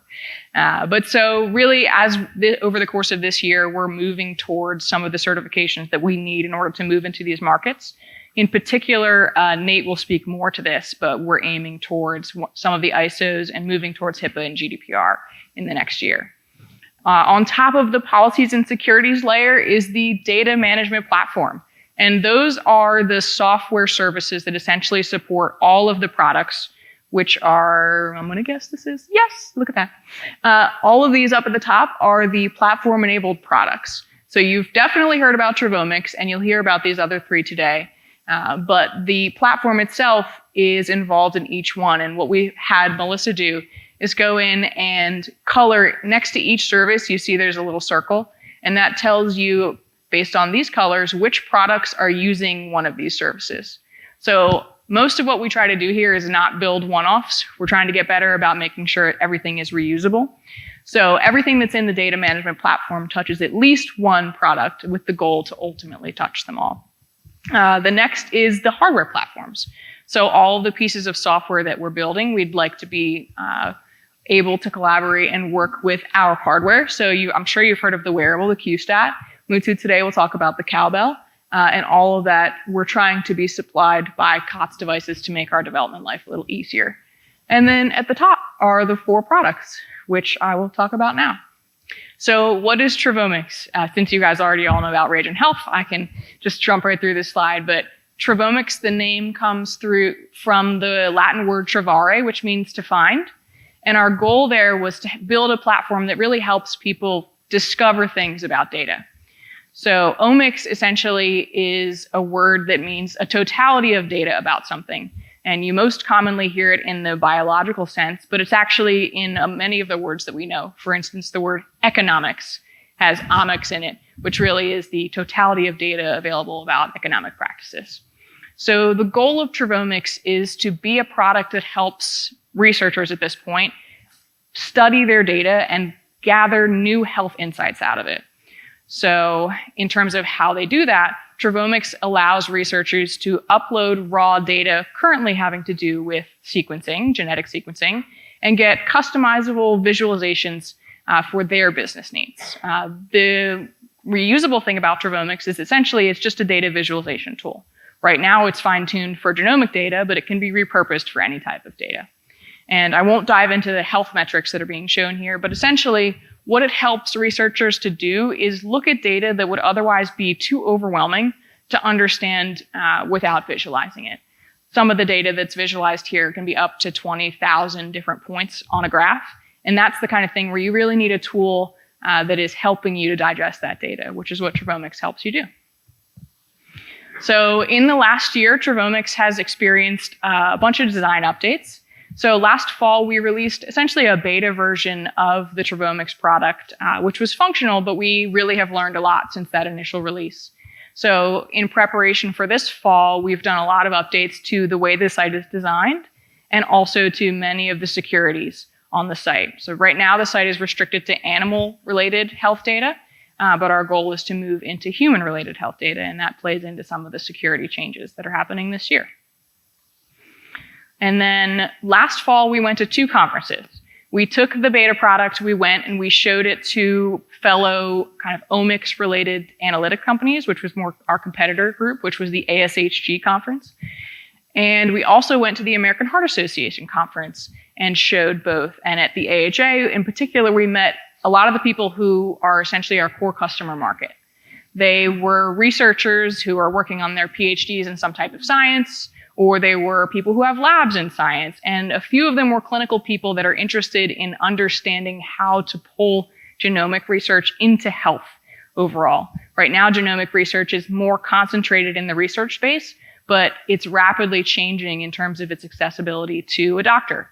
So the ultimate goal for Trivomics is to be able to enable not just a researcher, but for your doctor to look at your genetics and understand, as your genetics are changing, what are the actual implications that has for your health. So that's the kind of thing that we got to talk to people about in the real world at these conferences, and we're looking forward to doing that again this fall with the full product. So the other things that are ongoing beyond Trivomics, you may have heard some of this discussion in the halls, but we have a pig monitoring project going on. And what that actually is it's a collaboration with a lab based in Colorado University. And this lab receives funding from the DoD to do research on finding antidotes for cyanide poisoning. And they are looking for a way to monitor the animals that they're testing. Right now, they do the procedure on the animals, and while they're doing a procedure, they are able to understand what's the animal's heart rate, how is the blood oxygen responding to the treatment and to the poison. But after this procedure ends, the animals often go for another 7 to 14 days before the study is ended. And during those 7 to 14 days, there's no way to understand what's happening with the animal's body, just like there's no way to understand what's happening with a person's body after you've received a procedure. So they're looking for essentially an animal equivalent to a remote patient monitoring system. So this works really well for RHI because what we're ultimately developing is a way to monitor any type of data about a person. In particular, we'd like to monitor their health when they're not in the hospital. And luckily for us, this lab, and as all animal labs do, uses all human equipment. So essentially doing this collaboration with Colorado allows us to develop the overall platform using the same tools that'll be used in people, but it lets us get our hands on live data a lot sooner. Another thing that this lab does is they essentially take all of the products that they test out in their lab and they pass them to what are called clinical research organizations to do phase 2 clinical trials. So, is that a question there? Okay. All right. So the next thing that happens at RHI is that we're working on a project with the DoD. So this kind of builds out from a very similar iteration of the platform as the pig monitoring project. So the DoD's goal in this particular instance of the platform is to focus on environmental and occupational monitoring. So what they'd like to do is have a way to understand the environment around a soldier as well as the actual physical parameters within each soldier's body. And they'd like a short-term analysis of what's happening, like say, for instance, if there's a concussive blast nearby, they want that to be logged. And they'd like to also have the opportunity to develop technology that can let them track that over a soldier's long-term life, even after they move into the VA. So this essentially allows us to build out more of the platform just as the Colorado project does. And the last thing that is ongoing at RHI is what we're calling the QFib. So essentially this is us developing an FDA-approved device and platform that can monitor, to start with, atrial fibrillation, but ultimately expanding beyond that into essentially any kind of cardiac abnormality. So really what this is another iteration of the same pieces of the platform that we showed you at the beginning. But what this does here is you have the wearable itself, which has the QStat, and there's a personal health app that comes along with that. There's the Edge device, which Musu will talk about a little bit, and that essentially allows you to gather data and run AI at the edge. And then there's the full health analytics platform, and along with that will come both a provider portal, so your provider could see your health data, and a family portal, so your family could see your data if you're caretaking for someone that doesn't live with you, but you're still interested in knowing what's happening with their health. So in a nutshell, that's the main things that we're up to here, and I'll pass it over to Em. Thanks. You're welcome.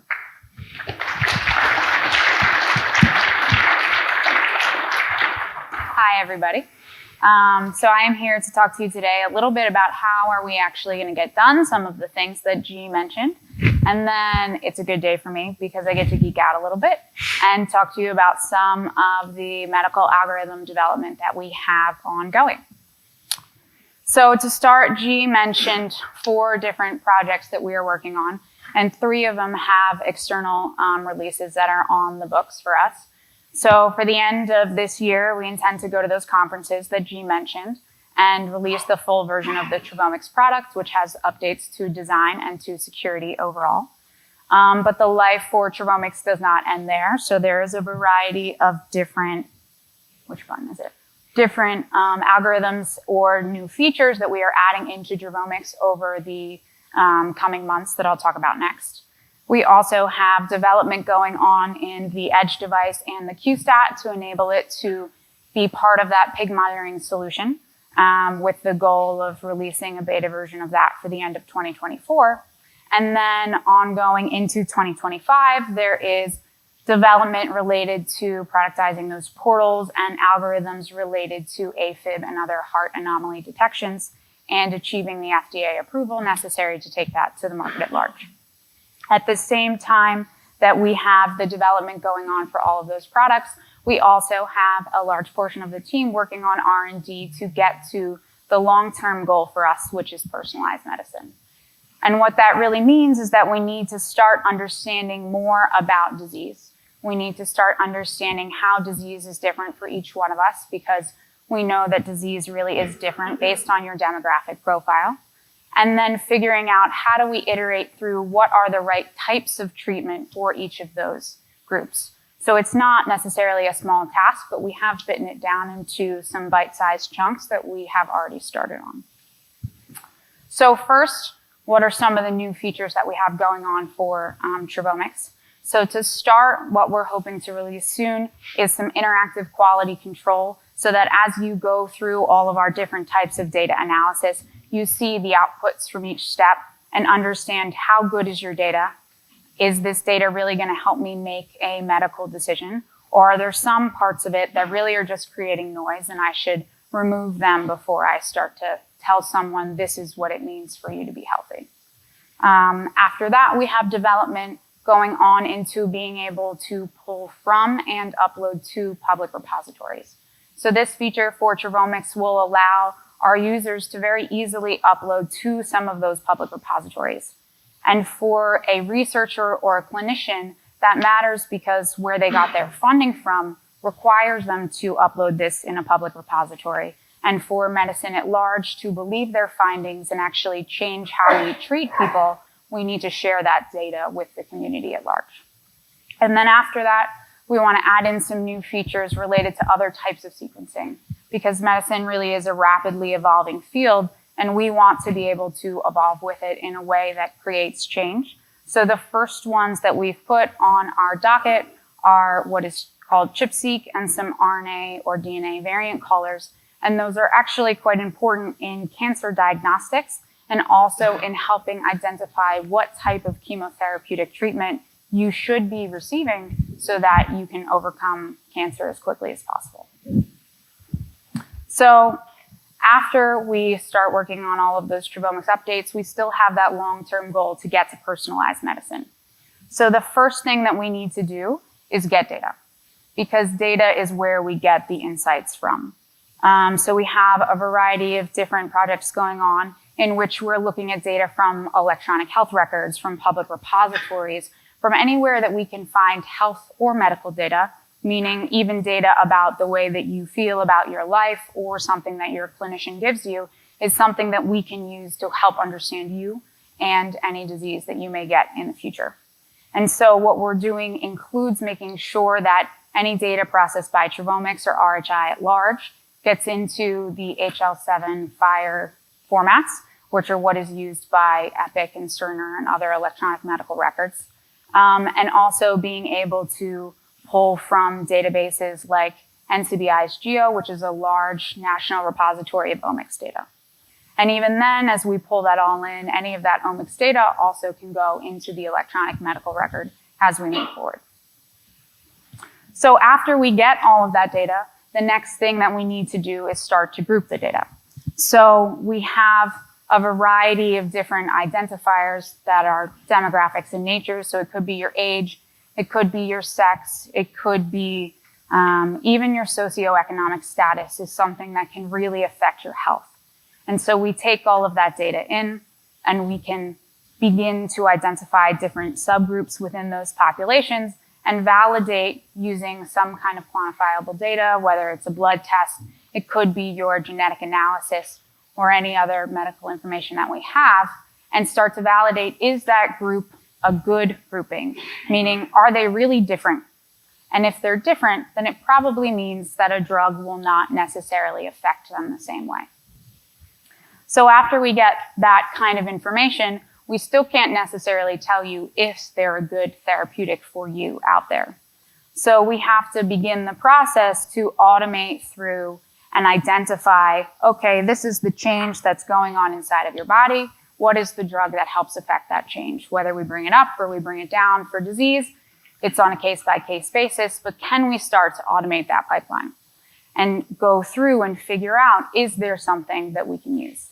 And there's two different ways that we can do that overall, which is we can identify new drugs, and we can say, okay, let's go to a lab and have them work it up and then do a variety of different clinical trials. That's a 10-year process and costs billions of dollars for pharmaceutical companies to do. But there's also a shorter-term path, which is, can we identify drugs that are already out there on the market that are FDA approved, which could be reused in a different disease space? So a good example of that is if you think of a beta blocker, they're typically prescribed for a heart-related condition, and that was their initial use, but throughout the years, doctors also identified that it really helps with any type of anxiety. So if you're having a prolonged anxiety attack, they will prescribe you a beta blocker. And what it means for all of us at large is if we can identify new ways to use these drugs, they could easily become FDA approved through new clinical trials, but they don't have to go through the whole long-term process. We already know that they're safe because they've been in use for years. So we get to skip those initial trials, go just to the end ones, meaning that pharmaceutical spends less money and we get the treatment that we need faster. So we have all of these different ongoing algorithms. We have a first version of demographics that should be coming out at the end of the quarter so we can see if we can actually create those subgroups. We have some great work going on for this drug targeting to see how can we automate this process through all of these databases quicker, which should be coming out again at the end of this quarter. So for all of these things, we have the beginning of development going on with the design that we would like to include more AI and ranking algorithms in the middle, so that as we go through this process, we gain more data from our standardization processes. We learn more from the clinicians as we get feedback from them. We can update our algorithms and get closer and closer to personalized medicine overall. And with that, I'm going to hand it over to Nate. And the clicker's red. All right. So I know this is the first time I've been here. I wasn't able to attend All Hands last year, unfortunately, but I'm very happy to be here and to see all of you. I sometimes forget, RHI is kind of a small team, but you get to see how many more people are here at Ragent. It's kind of nice. So today I'm going to be talking a little bit more in regards to kind of like how software is going to support this using the platform, or rather creating the platform to do this for all the products that we have. Because as you've seen, as it was talked about previously, there's quite a wide range of applications here. And so a lot of the things that we're going to try to focus on, and so I'm going to intentionally be a little bit more generic about this, is that we need to be able to adapt to pretty much any business case of any customer we might serve. And with that in mind, anybody that's been in sales knows that building value is good, building need is better, but at the end of the day, building trust is something that is absolutely vital to closing any deal. And when it comes to security, and I think that really, with people's data specifically, it makes it to where it's kind of an essential piece at this point for anybody to trust any service that you might have. So again, how are we going to do that? Well, we have to be compliant with all the data privacy laws and things like HIPAA or GDPR, ISO 27001, SOC 2, list goes on. And, at the end of the day, it's a tall order. There's a lot to do here. So that's one of the requirements that we have. The other one is because we have to be future-proof, so to speak, or to be able to handle so many different business cases, we need to be able to adapt to any customer need. Now, the ways that we can do that are a little bit more geared towards, as Bob put it earlier, the dev team dev. And I'm going to steal that intentionally because I was having a hard time finding the right way to say it. But really, that's what it is it's allowing the development team to make things that are going to be useful for the customer, that are going to be tailored to the needs, and allowing them to produce things in an iterative fashion that allows for feedback as well. So, long story short, we'll move on here. But one of the ways that we handle security in specific, and this is about as granular as I'll get during this, but the API gateway is something in software architecture that's really just kind of it's more of a layer than anything else, but it's essentially a bunch of different API endpoints. That means that any product we have is going to need to interact with our platform, our backend in some way. And the easiest way to make that secure is to have some level of zero trust and to make sure that we're checking everything that is needed for it. So something along the lines of, when you go to the airport, you need to identify who you are. You need to have your right ticket. You need to have pretty much everything about you validated before you could even pass through. And the same thing goes for the API gateway to be able to achieve reaching the features of the platform, so to speak. Now, we combine the API gateway with microservice architecture. And what that means is we have the ability to tack on microservices or continue to deploy new ones that interact with the rest of the software architecture so that we can have continuously evolving features and allow our products to evolve with customer need as well. Now, the other thing too, though, that comes with all of this is if we have so many different services across several products, across several customers, it gets a little bit unwieldy unless you have something set up that's going to allow you to really kind of manage that in a way that doesn't require a team of 100 people just to make sure that it's all organized. So one of the ways that we enable that is through DevOps. So that's really where we kind of get here.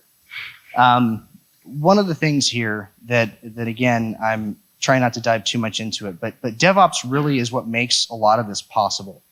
Now, we've been working with an amazing team out of Ukraine to be able to continue to work on this and create this. And it's enabling us to be able to do exactly what I said earlier, which is to be able to develop product that is by definition required to be high quality, secure, and responsive. Now, that being said, I don't have a whole ton to add onto the slide, just because the fact is that DevOps is really just, it's a requirement. It's a requirement for us to be able to make sure that we're doing what we need to do, and that as the dev team devs, we are able to follow the guidelines and guardrails that we have set up with this development operations. So the other thing that we can do, we can talk about all the things that we can set up external to let's say the software development team, but there are things that we can do internally as well. And if anybody's ever been in any sort of software engineering or writing code, copying and pasting duplicate code several places, there's a lot of ways to become a bit more efficient with that. And one of the things that we can do is we can build our own infrastructure libraries. And what that means is that we have our own homegrown components that may or may not use other external libraries.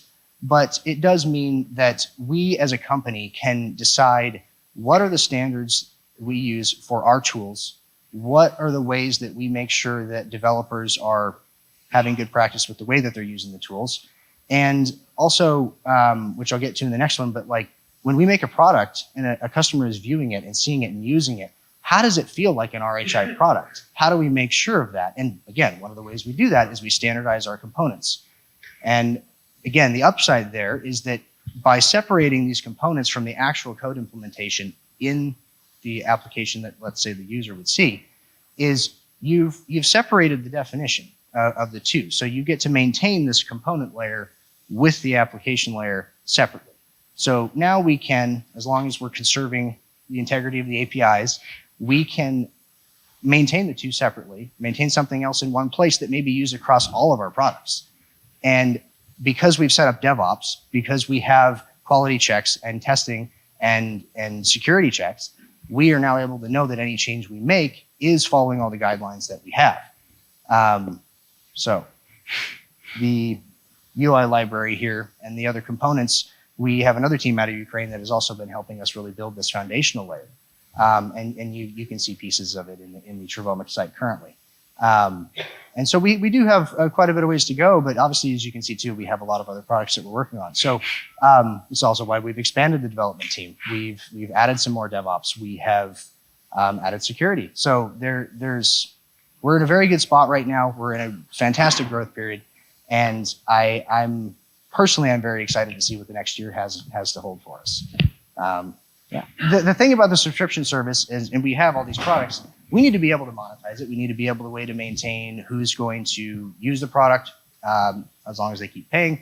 We do that through subscriptions. So again, to Team in Ukraine, our internal dev team, we have created the subscription service that is still evolving as well, still improving. We're working on adding our enterprise account capability.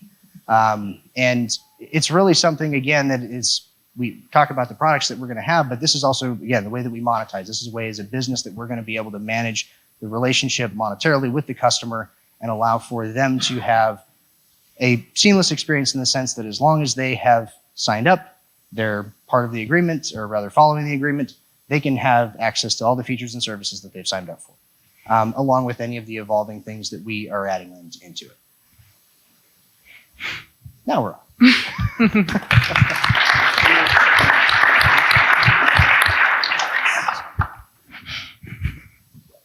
How's it going, guys? Everyone can hear me? All right, so I presented last year in All Hands, and I probably gave you guys a little bit of a brief description on what the QStat platform looks like. So QStat is our wearable product line. It consists of different variations of the hardware. There's a QMine, there's a QFib that I'll talk next, and then the pig monitoring that Gianna talked about. So in the core of the hardware, the basic functionality is the same between the three different variants of the hardware that we're designing. The processors are the same, the basic communication stays the same. Some of the features that change are for the type of market that we're trying to target. QMine is, from the name of it, is geared towards the mining industry. As Rajant is very well settled in the mining market, it was a decision made was that it would be easier to integrate this product in the mining industry since we're already there. Some of the key features that we added onto this from what we didn't had as of last year. So we now have a Wi-Fi and a Bluetooth chip on the hardware. There's real-time GPS on it as well, haptic and vibration feedback. There's speaker and microphone proposed as well. Vitals that consist of your heart rate, SpO2, and other monitoring will be added in later. But our initial target is to give something out in the market that's giving you at least the basic functionality.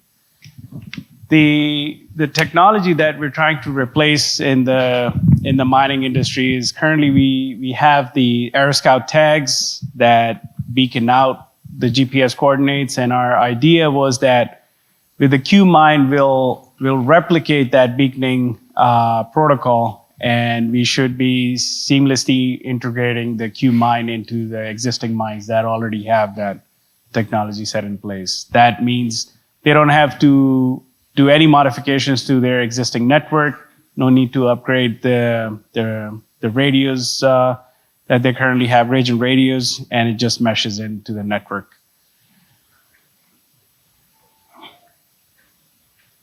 So the QFib is basically a variant of the QMine. The basic hardware stays the same.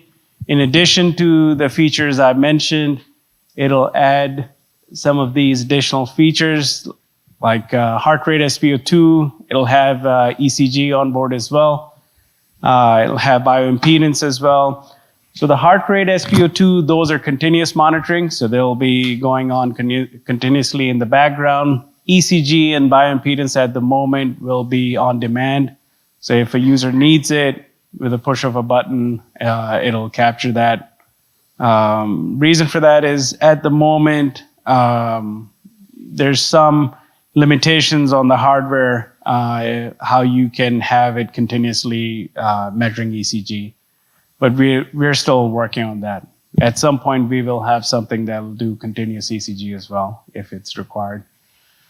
There is a store and forward algorithm in place as well, which is actually also on the QMine variant as well. But it is really for the QFib where you don't lose any data. So whatever we've collected in terms of heart rate, SpO2, basically goes in the storage first, and then we send it out. That way, even if you lose communication, your data is still on the watch, and as soon as you get back online, you can recover all of your data. This device is geared for the medical industry, so it will have the FDA approval. We are starting our study with some of the outside labs in this year. By first quarter of 2024, we should have started our FDA submission and the process. So some of the development that is still going on. So we, from what we had last year, it was basically a single board design. Everything was on one board. And it was a good idea at the time, but as we learned that some of the sensors were not working that great, and we had to replace them, or we had to look for other sensors. And to do that on a single board design meant that you have to throw away the design you've done, the whole board. Obviously, the prototyping cost on these boards are very expensive. These are specialized boards. So we decided to modularize the design. So split up all the communication on one board, processing on one board, and then all the sensors on the next board. So that way, if we find a better chip out there for processing, for example, or sensors or communication, we just modified that board and still have the other two boards in. Right now, we have it split up in 3 boards, like I said, communication, processing, and sensor. Store and forward, like I mentioned before, it's basically having storage capability on board up to, at the moment, we have it at 512 megabytes, which gives us several days worth of data storage in case of complete communication failure or no communication at all. IMU and sensor fusion, so that's really to further improve our accuracy when we have motion. So the PPG-based sensors are highly susceptible for error from motion, and with having a 9-axis IMU on board and our in-house developed algorithms, we are hoping that we would be able to reduce the motion artifact and the inaccuracies it adds to the data. Still in development, but we're progressing pretty good on that. We have developed a standard MQTT-based Wi-Fi communication now. So we have Cobel, for example, on the network that Muthu will talk about. We would be able to just seamlessly talk to it. On the QStat, it can also receive MQTT messages. So anything that supports MQTT, our device will easily be able to integrate in there. We are a very slim team. We started with a very slim team as of last year. It was Srini on the firmware side, Jack on the DSP side, Pat got onboarded, Carl on the hardware side, and just the 4 of us were trying to develop a device from basically scratch. I mean, it's, as most of the hardware guys here, you all know, it's not that easy to develop something if it's in such a small time and such a small team. Finally, this year, we were able to expand our team. We onboarded about 3 engineers in Ukraine, all senior guys. Hardware, firmware, layout, we were really struggling on the layout resource. So with the addition of those 3 guys, we've really accelerated our development, and we're actually going to be releasing our new board designs within this week, next week. We're hoping to get our prototypes in sometime in July, and those are for the QMine based variant. And hopefully we can do a small production build of maybe 200 to 250 in Kentucky soon after that. So in the first variant of the QMine, since we're trying to replicate what AirScout Tag was doing, we are going to give you your GPS coordinates and basically whatever AirScout Tag was giving us. So like I said, the vitals will be supported in a later version. The reason for that is the hardware actually from day one will have all the sensors present there. Because of the communication method that the QMine, the AirScout tags currently use, and all of the Rajant radios, what the beaconing protocol it receives, it doesn't have the ability to receive the vitals. We would have to upgrade the radios to receive the additional message or additional sensor data. The Rajant network on the mines. So it can support the additional data. Right, so that's why I said the vitals will be supported. The reason is, if we move our communication method in the mines to MQTT based, then there's no limitation on what we send it. But if it is going to be the IBSS beacon, which is currently what it's set up to receive, there's limitations on what we can send. But the hardware itself will support it from day one. Yeah.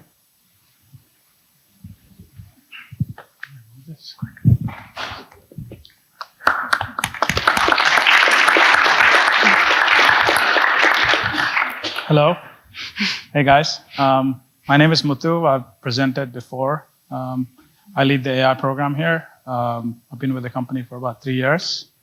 So my team's over there. I apologize, I took out all of the technical details.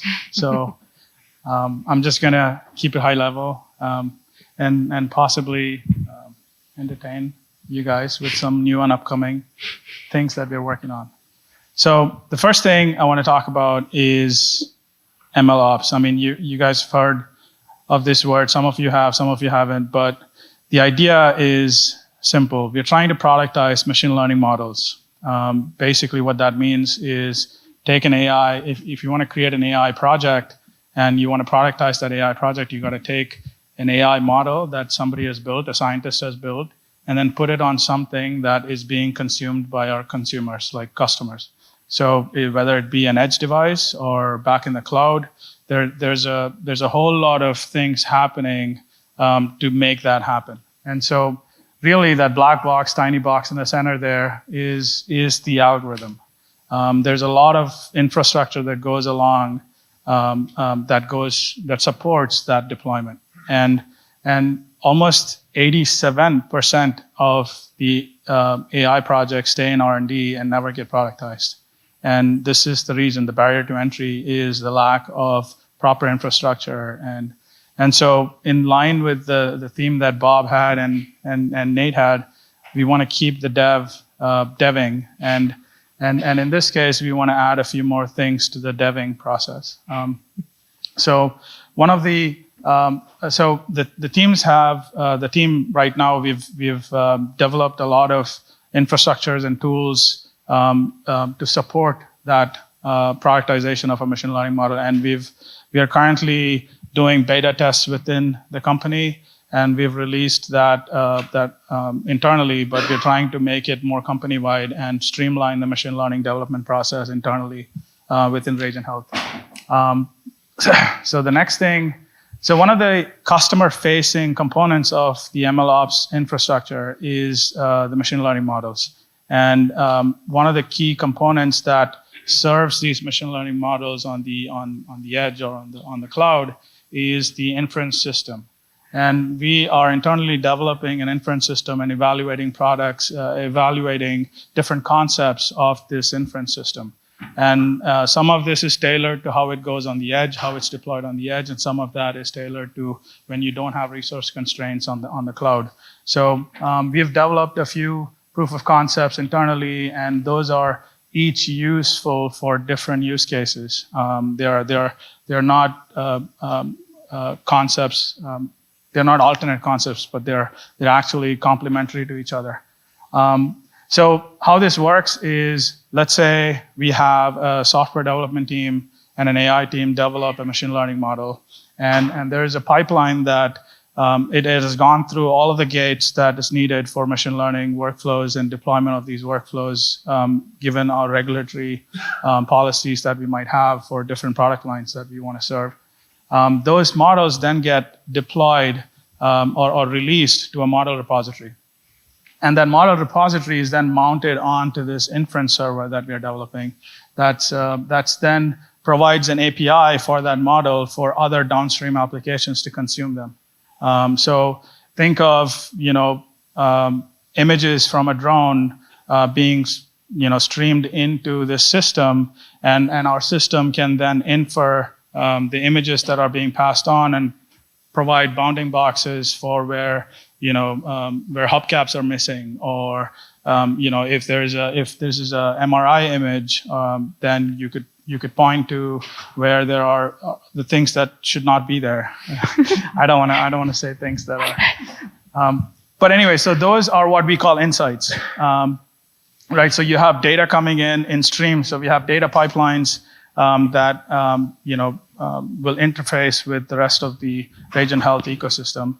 And we have data coming in, whether they be batch data, dumps of training data like in genomics. Some of the data is just batches of data, or it could be streaming data like in the drone applications.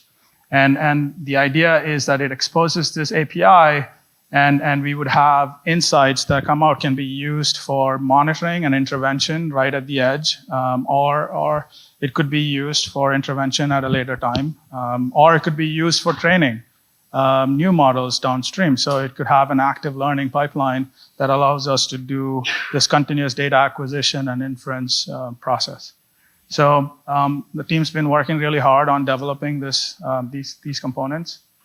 So the next thing, we actually use most of this MLOps ecosystem on one of these products that Gianna just mentioned, which was the QFib. And sure, there are a lot of regulatory steps to get to the QFib product, but one of the major risks in that product is the accurate detection of AFib.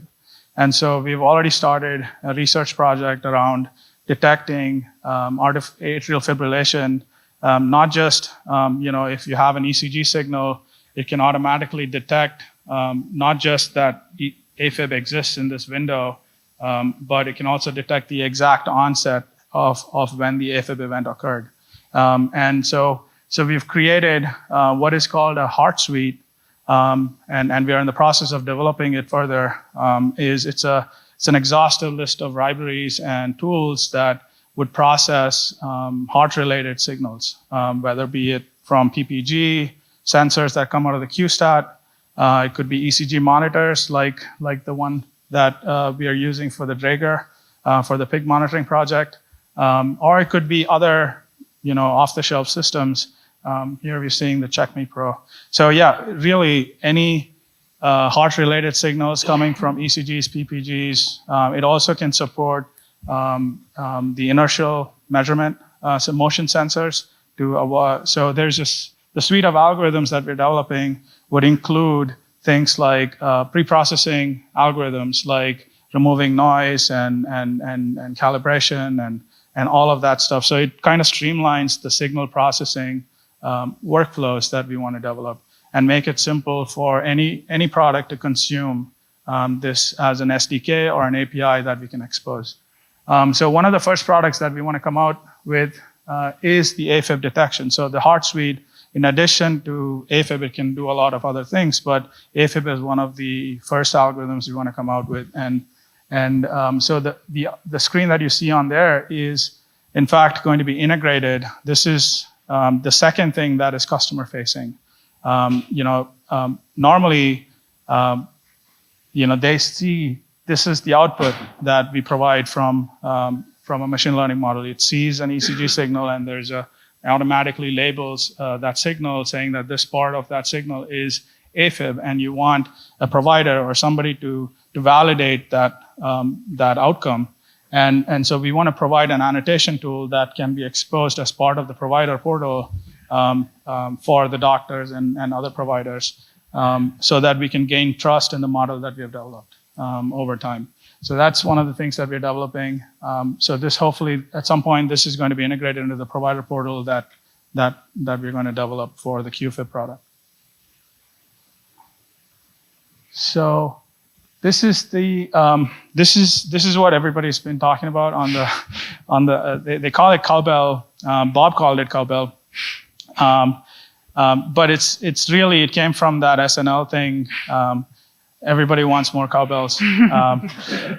So the idea was, we built one prototype and Bob said we need more and called it the cowbell. So that's how it came up. So it's an internal name. It's probably not a marketing name. And I'm going to stay out of the marketing Definitely side. But yeah, so the idea here is that we want to provide, we've been talking to a lot of people and everybody says, can we do something? Can we process stuff on the edge? And so we said yes, obviously, and said and built this edge processing unit.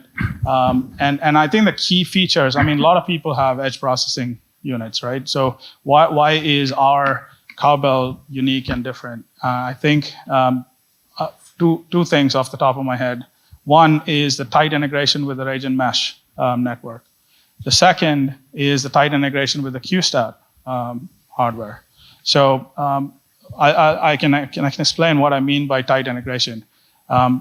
the next version of this cowbell is actually a Radiant mesh network. It has a mesh node in it, and there's a companion computer that's capable of doing all of this processing. In addition to that, we have established all of the APIs with the QStat, so we can communicate, not just receive data from the QStat, but also command it and also provision it. And so all of that functionality is now provided by the cowbell natively, and it'll be part of the base offering. So some of the problems that you might be facing with the IB, the beaconing stuff, we could probably solve.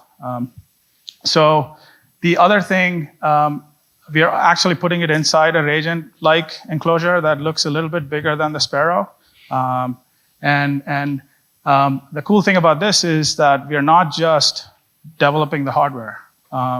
We are actually providing ML ops in a box, meaning with one click you can deploy applications on it. So this is built on top of the DevOps system that we are developing. So it's really, the application deployment becomes super seamless. All of the making sure that the applications are always alive, running, they're all handled within that box. The other cool thing is we can cluster this box with other boxes, other cowbells. So it adds clustering capability. So you can turn on another one of these devices, and then you have more resources available at the edge. The backbone of that communication is the mesh network. And there are two variants of this product. One is a Wi-Fi client variant. So in case you have, take the UV-Fi drone, for example, the mesh node is separate from the actual processing computer that's on the drone. And if we put our cowbell hardware, cowbell software stack on the processing node, it becomes a cowbell in the sense that it can cluster with other drones. The processing units can cluster with the other drones as well. And so we are developing admin management capabilities to not just provision these devices, but also peripherals that these devices can connect to. So this device is capable of Bluetooth and Wi-Fi communications, and it can also use NFC for provisioning. This is exciting. We are working with an awesome team in Ukraine to really accelerate the development of this product, and they're doing fantastic already. We've made a lot of progress. We've actually got an entire software stack that we've started developing. In fact, we have a version of this device that's going to be used in the pig monitoring project that's happening this year. So we're pretty excited about this. So this is how the thing will look inside a Radiant-like case. That's it. Thank you.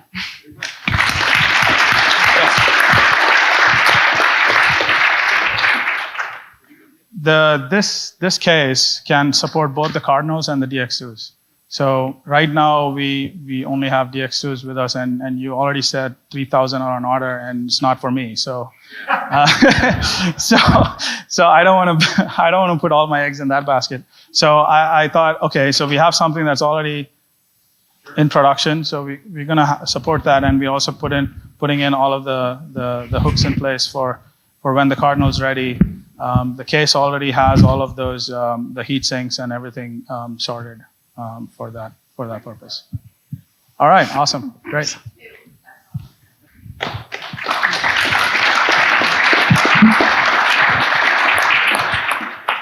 Wow, this is actually the first time I've actually gotten to address everybody. So I want to thank Diana and Jeff and Alice for just giving us a short couple minutes here because we're about 12 minutes away from a allegedly really tasty lunch. So I know that everybody's looking forward to that. So what myself and my colleague Glenn here are here to talk to you is a little bit about our social media presence. And our targets, and our content, and also I have an ask of you at the end of all of this. So Alice touched a little bit on this a little bit earlier about our 4 targets. So lead generation being one of the main ones. And these comes from a variety of sources. Could be from trade shows, could be from campaigns, could be from somebody you've met while out and you happen to be sitting next to somebody on a plane who happens to be VP of some massive corporation. They can come from just about anywhere. Also, the next one being channel customer growth. You know, this is something that we're always striving to do, is having our channels, having them all go, having not necessarily be carbon copies of each other, but at least they have their own voice and they have their own personalities, so that depending on where you land, you'll see a little bit of a different approach on how we are and who we are and how we're going to grow. So next we have engagement and brand amplification. So the whole engagement and brand amplification thing is really about driving content that's useful and helpful to our audience. And hopefully they feel that when they engage with us, with Ragent, it's all about how they feel. Now we can get into the technical stuff, and you've heard just an amazing parade of genius and innovation from, you know, our colleagues in all these presentations. So, and then we dazzled them with technical, but we also want to make them feel something in order to shift their inside and their perception of us to be actually motivated to actually purchase something. And then all that comes down to using data-driven decisions, because all four of these targets can't exist without one of the other. Lead generation can't exist without data, because without the data, where are we going to know where out to go? If we have a brand that is out there and we don't have any social channels, who are we going to talk to? So all four of these are really, really important. It's kind of like a heart. It's the four chambers of a heart. One can't exist without the other, at least not for very long. It has a very finite time to exist before it goes away. So social media is, at least in, at least in my own words, is really playing the long game in the moment. We want to capture what is happening, at least in the shortest amount of time possible, as live as possible, so that we can, one, be relevant in the moment, but also as we grow and as we expand and as we get into more markets, that audience can grow with us and see our growth. So when we're celebrating 25 years, 30 years, 40 years, hopefully 50 years, that we can look back and see that growth keep going.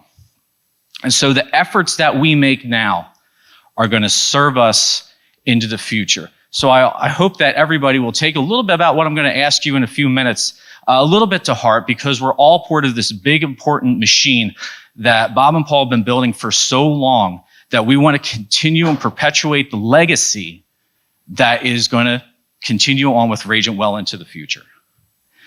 So channel engaging, fun, educational content, and again, it's useful to our audience.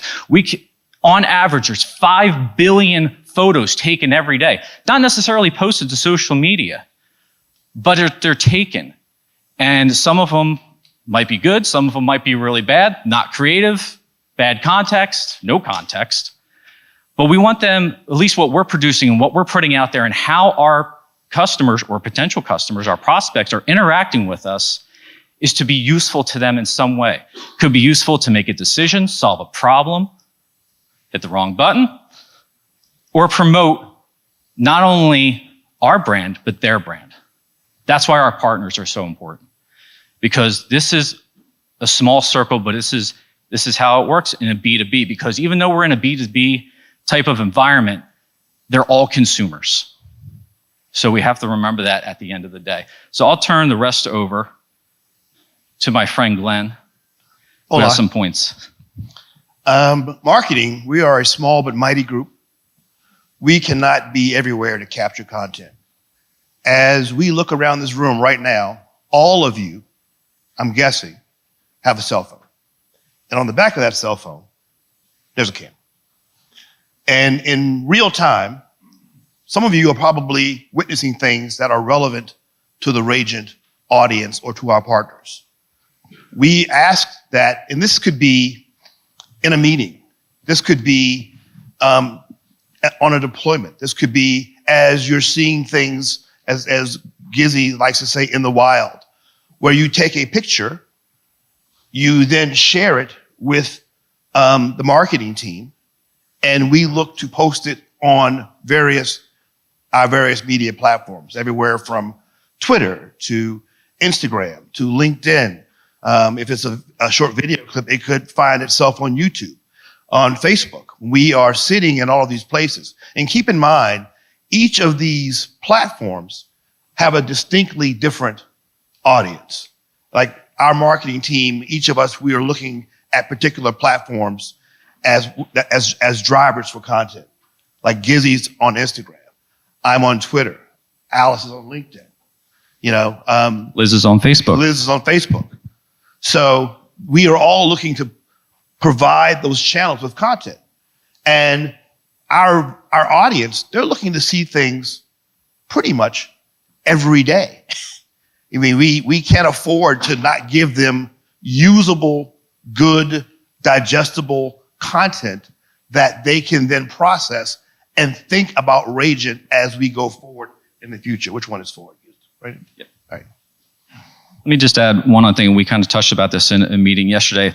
Content, we can produce content for as long as we like. And if content really is king, then conversation has to be the queen to it, because we can produce content. But if it's not useful to our audience, what are they going to do with it? What are they going to talk? Because while we can measure metrics off online, likes, shares, comments, those types of attributes, what we can't see is the conversations that they're having offline or in messengers or in things like that. So we have to be relevant to what they're going to be driving their business for.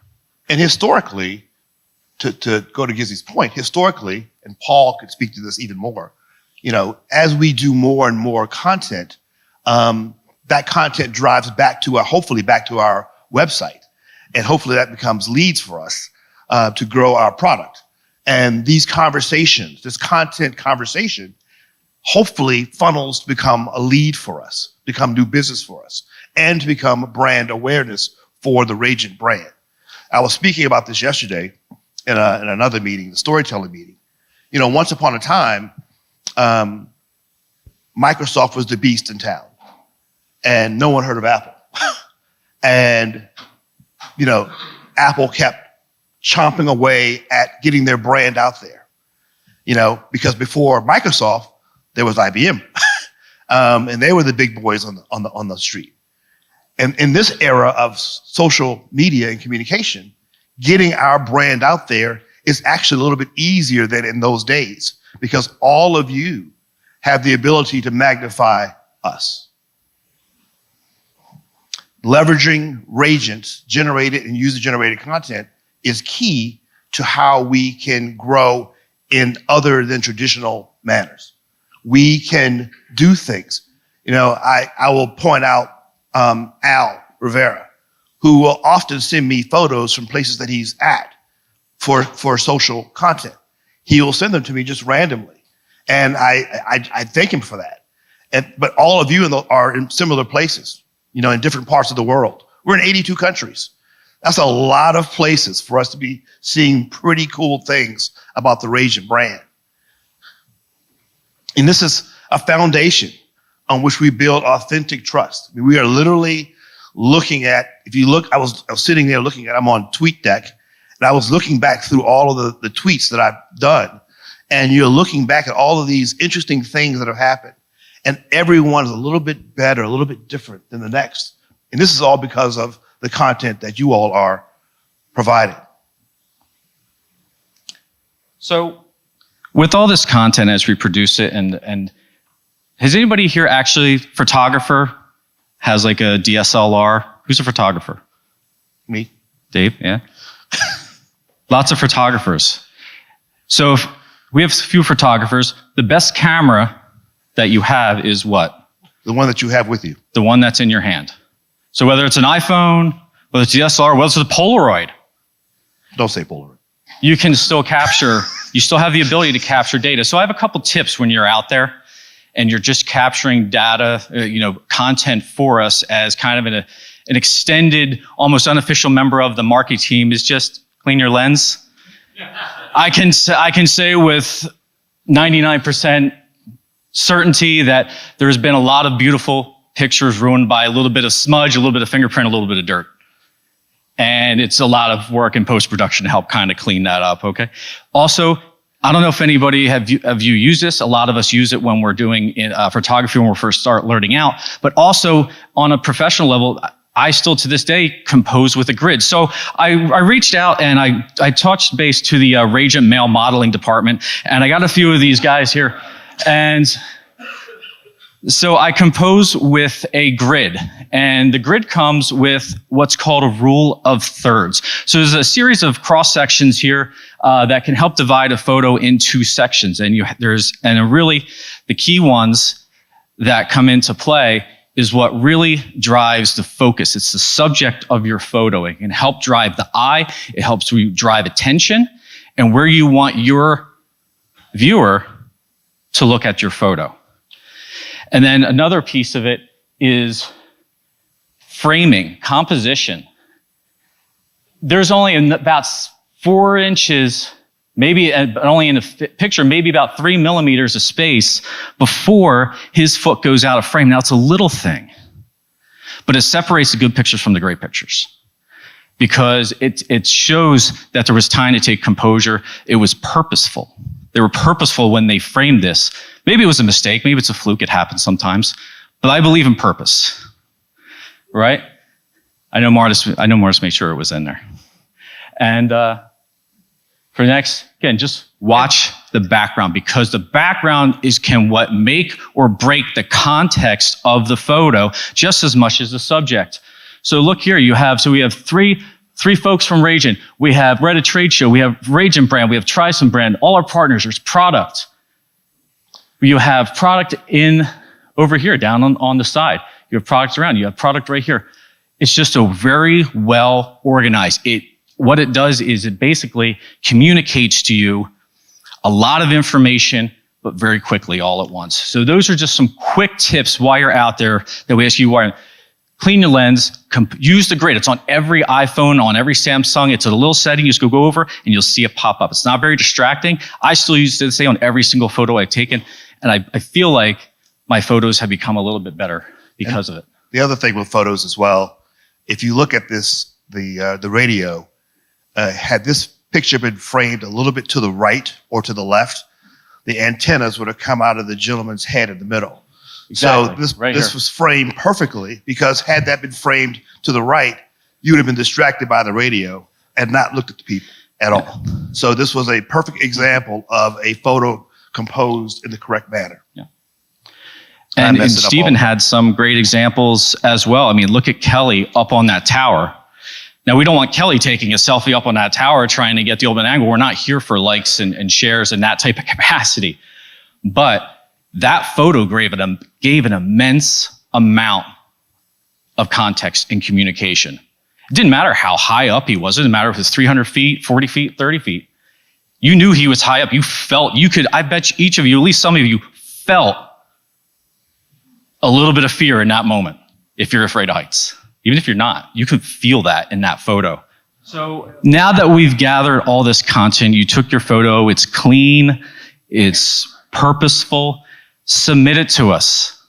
We want to see it. Glenn mentioned, marketing can't be everywhere. It's impossible. We rely on the extended unofficial members of the marketing team to really help us out. I haven't been to Kentucky yet. I'm dying to see the operations there. Arizona, I've had a small fortunate time to spend with Kelly and some of and Zach and Cody and some of the other C's to actually show me how the network works out in the wild and in some controlled environments at such things like trade shows.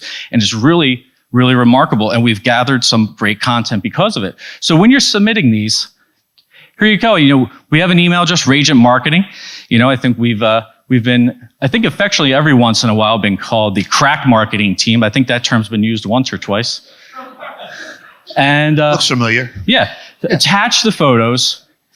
But here's also the other important part. Now that you have the photo, this is what's even more important because this is what's going to help take that photo and help us bring it alive onto the internet or to wherever it is that we're going to post it, is we need to know the event name. We need to know what event you're at and what city you're in.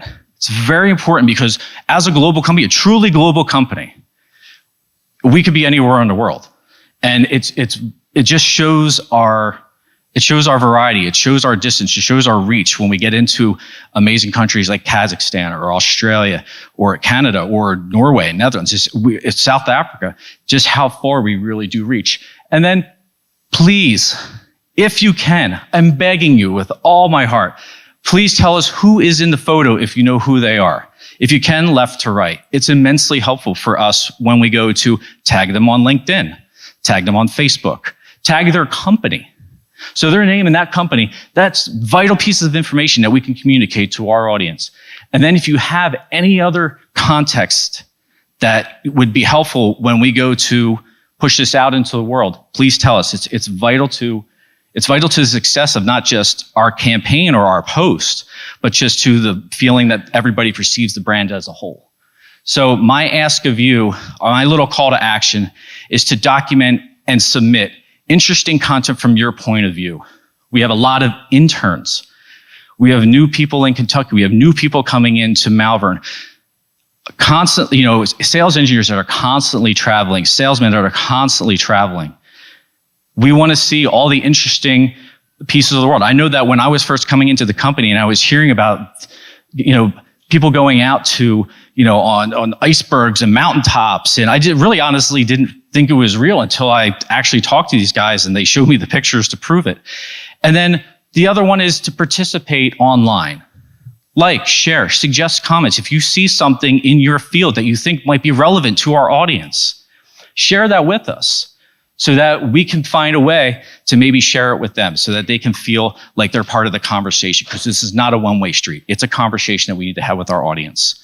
So all of those actions that, if you're willing to help us take care of, is going to help improve those 4 targets. Again, they're lead generation, channel customer engagement, brand amplification, and data-driven. All those 4, again, can't survive independently. They're all reliant on one another. So we ask that you help us out, do that, and if you can, we'd love to see your photos. And there's a lot of new faces here that I haven't had the pleasure to meet, and I look forward to meeting you all over the week. Thank you very much.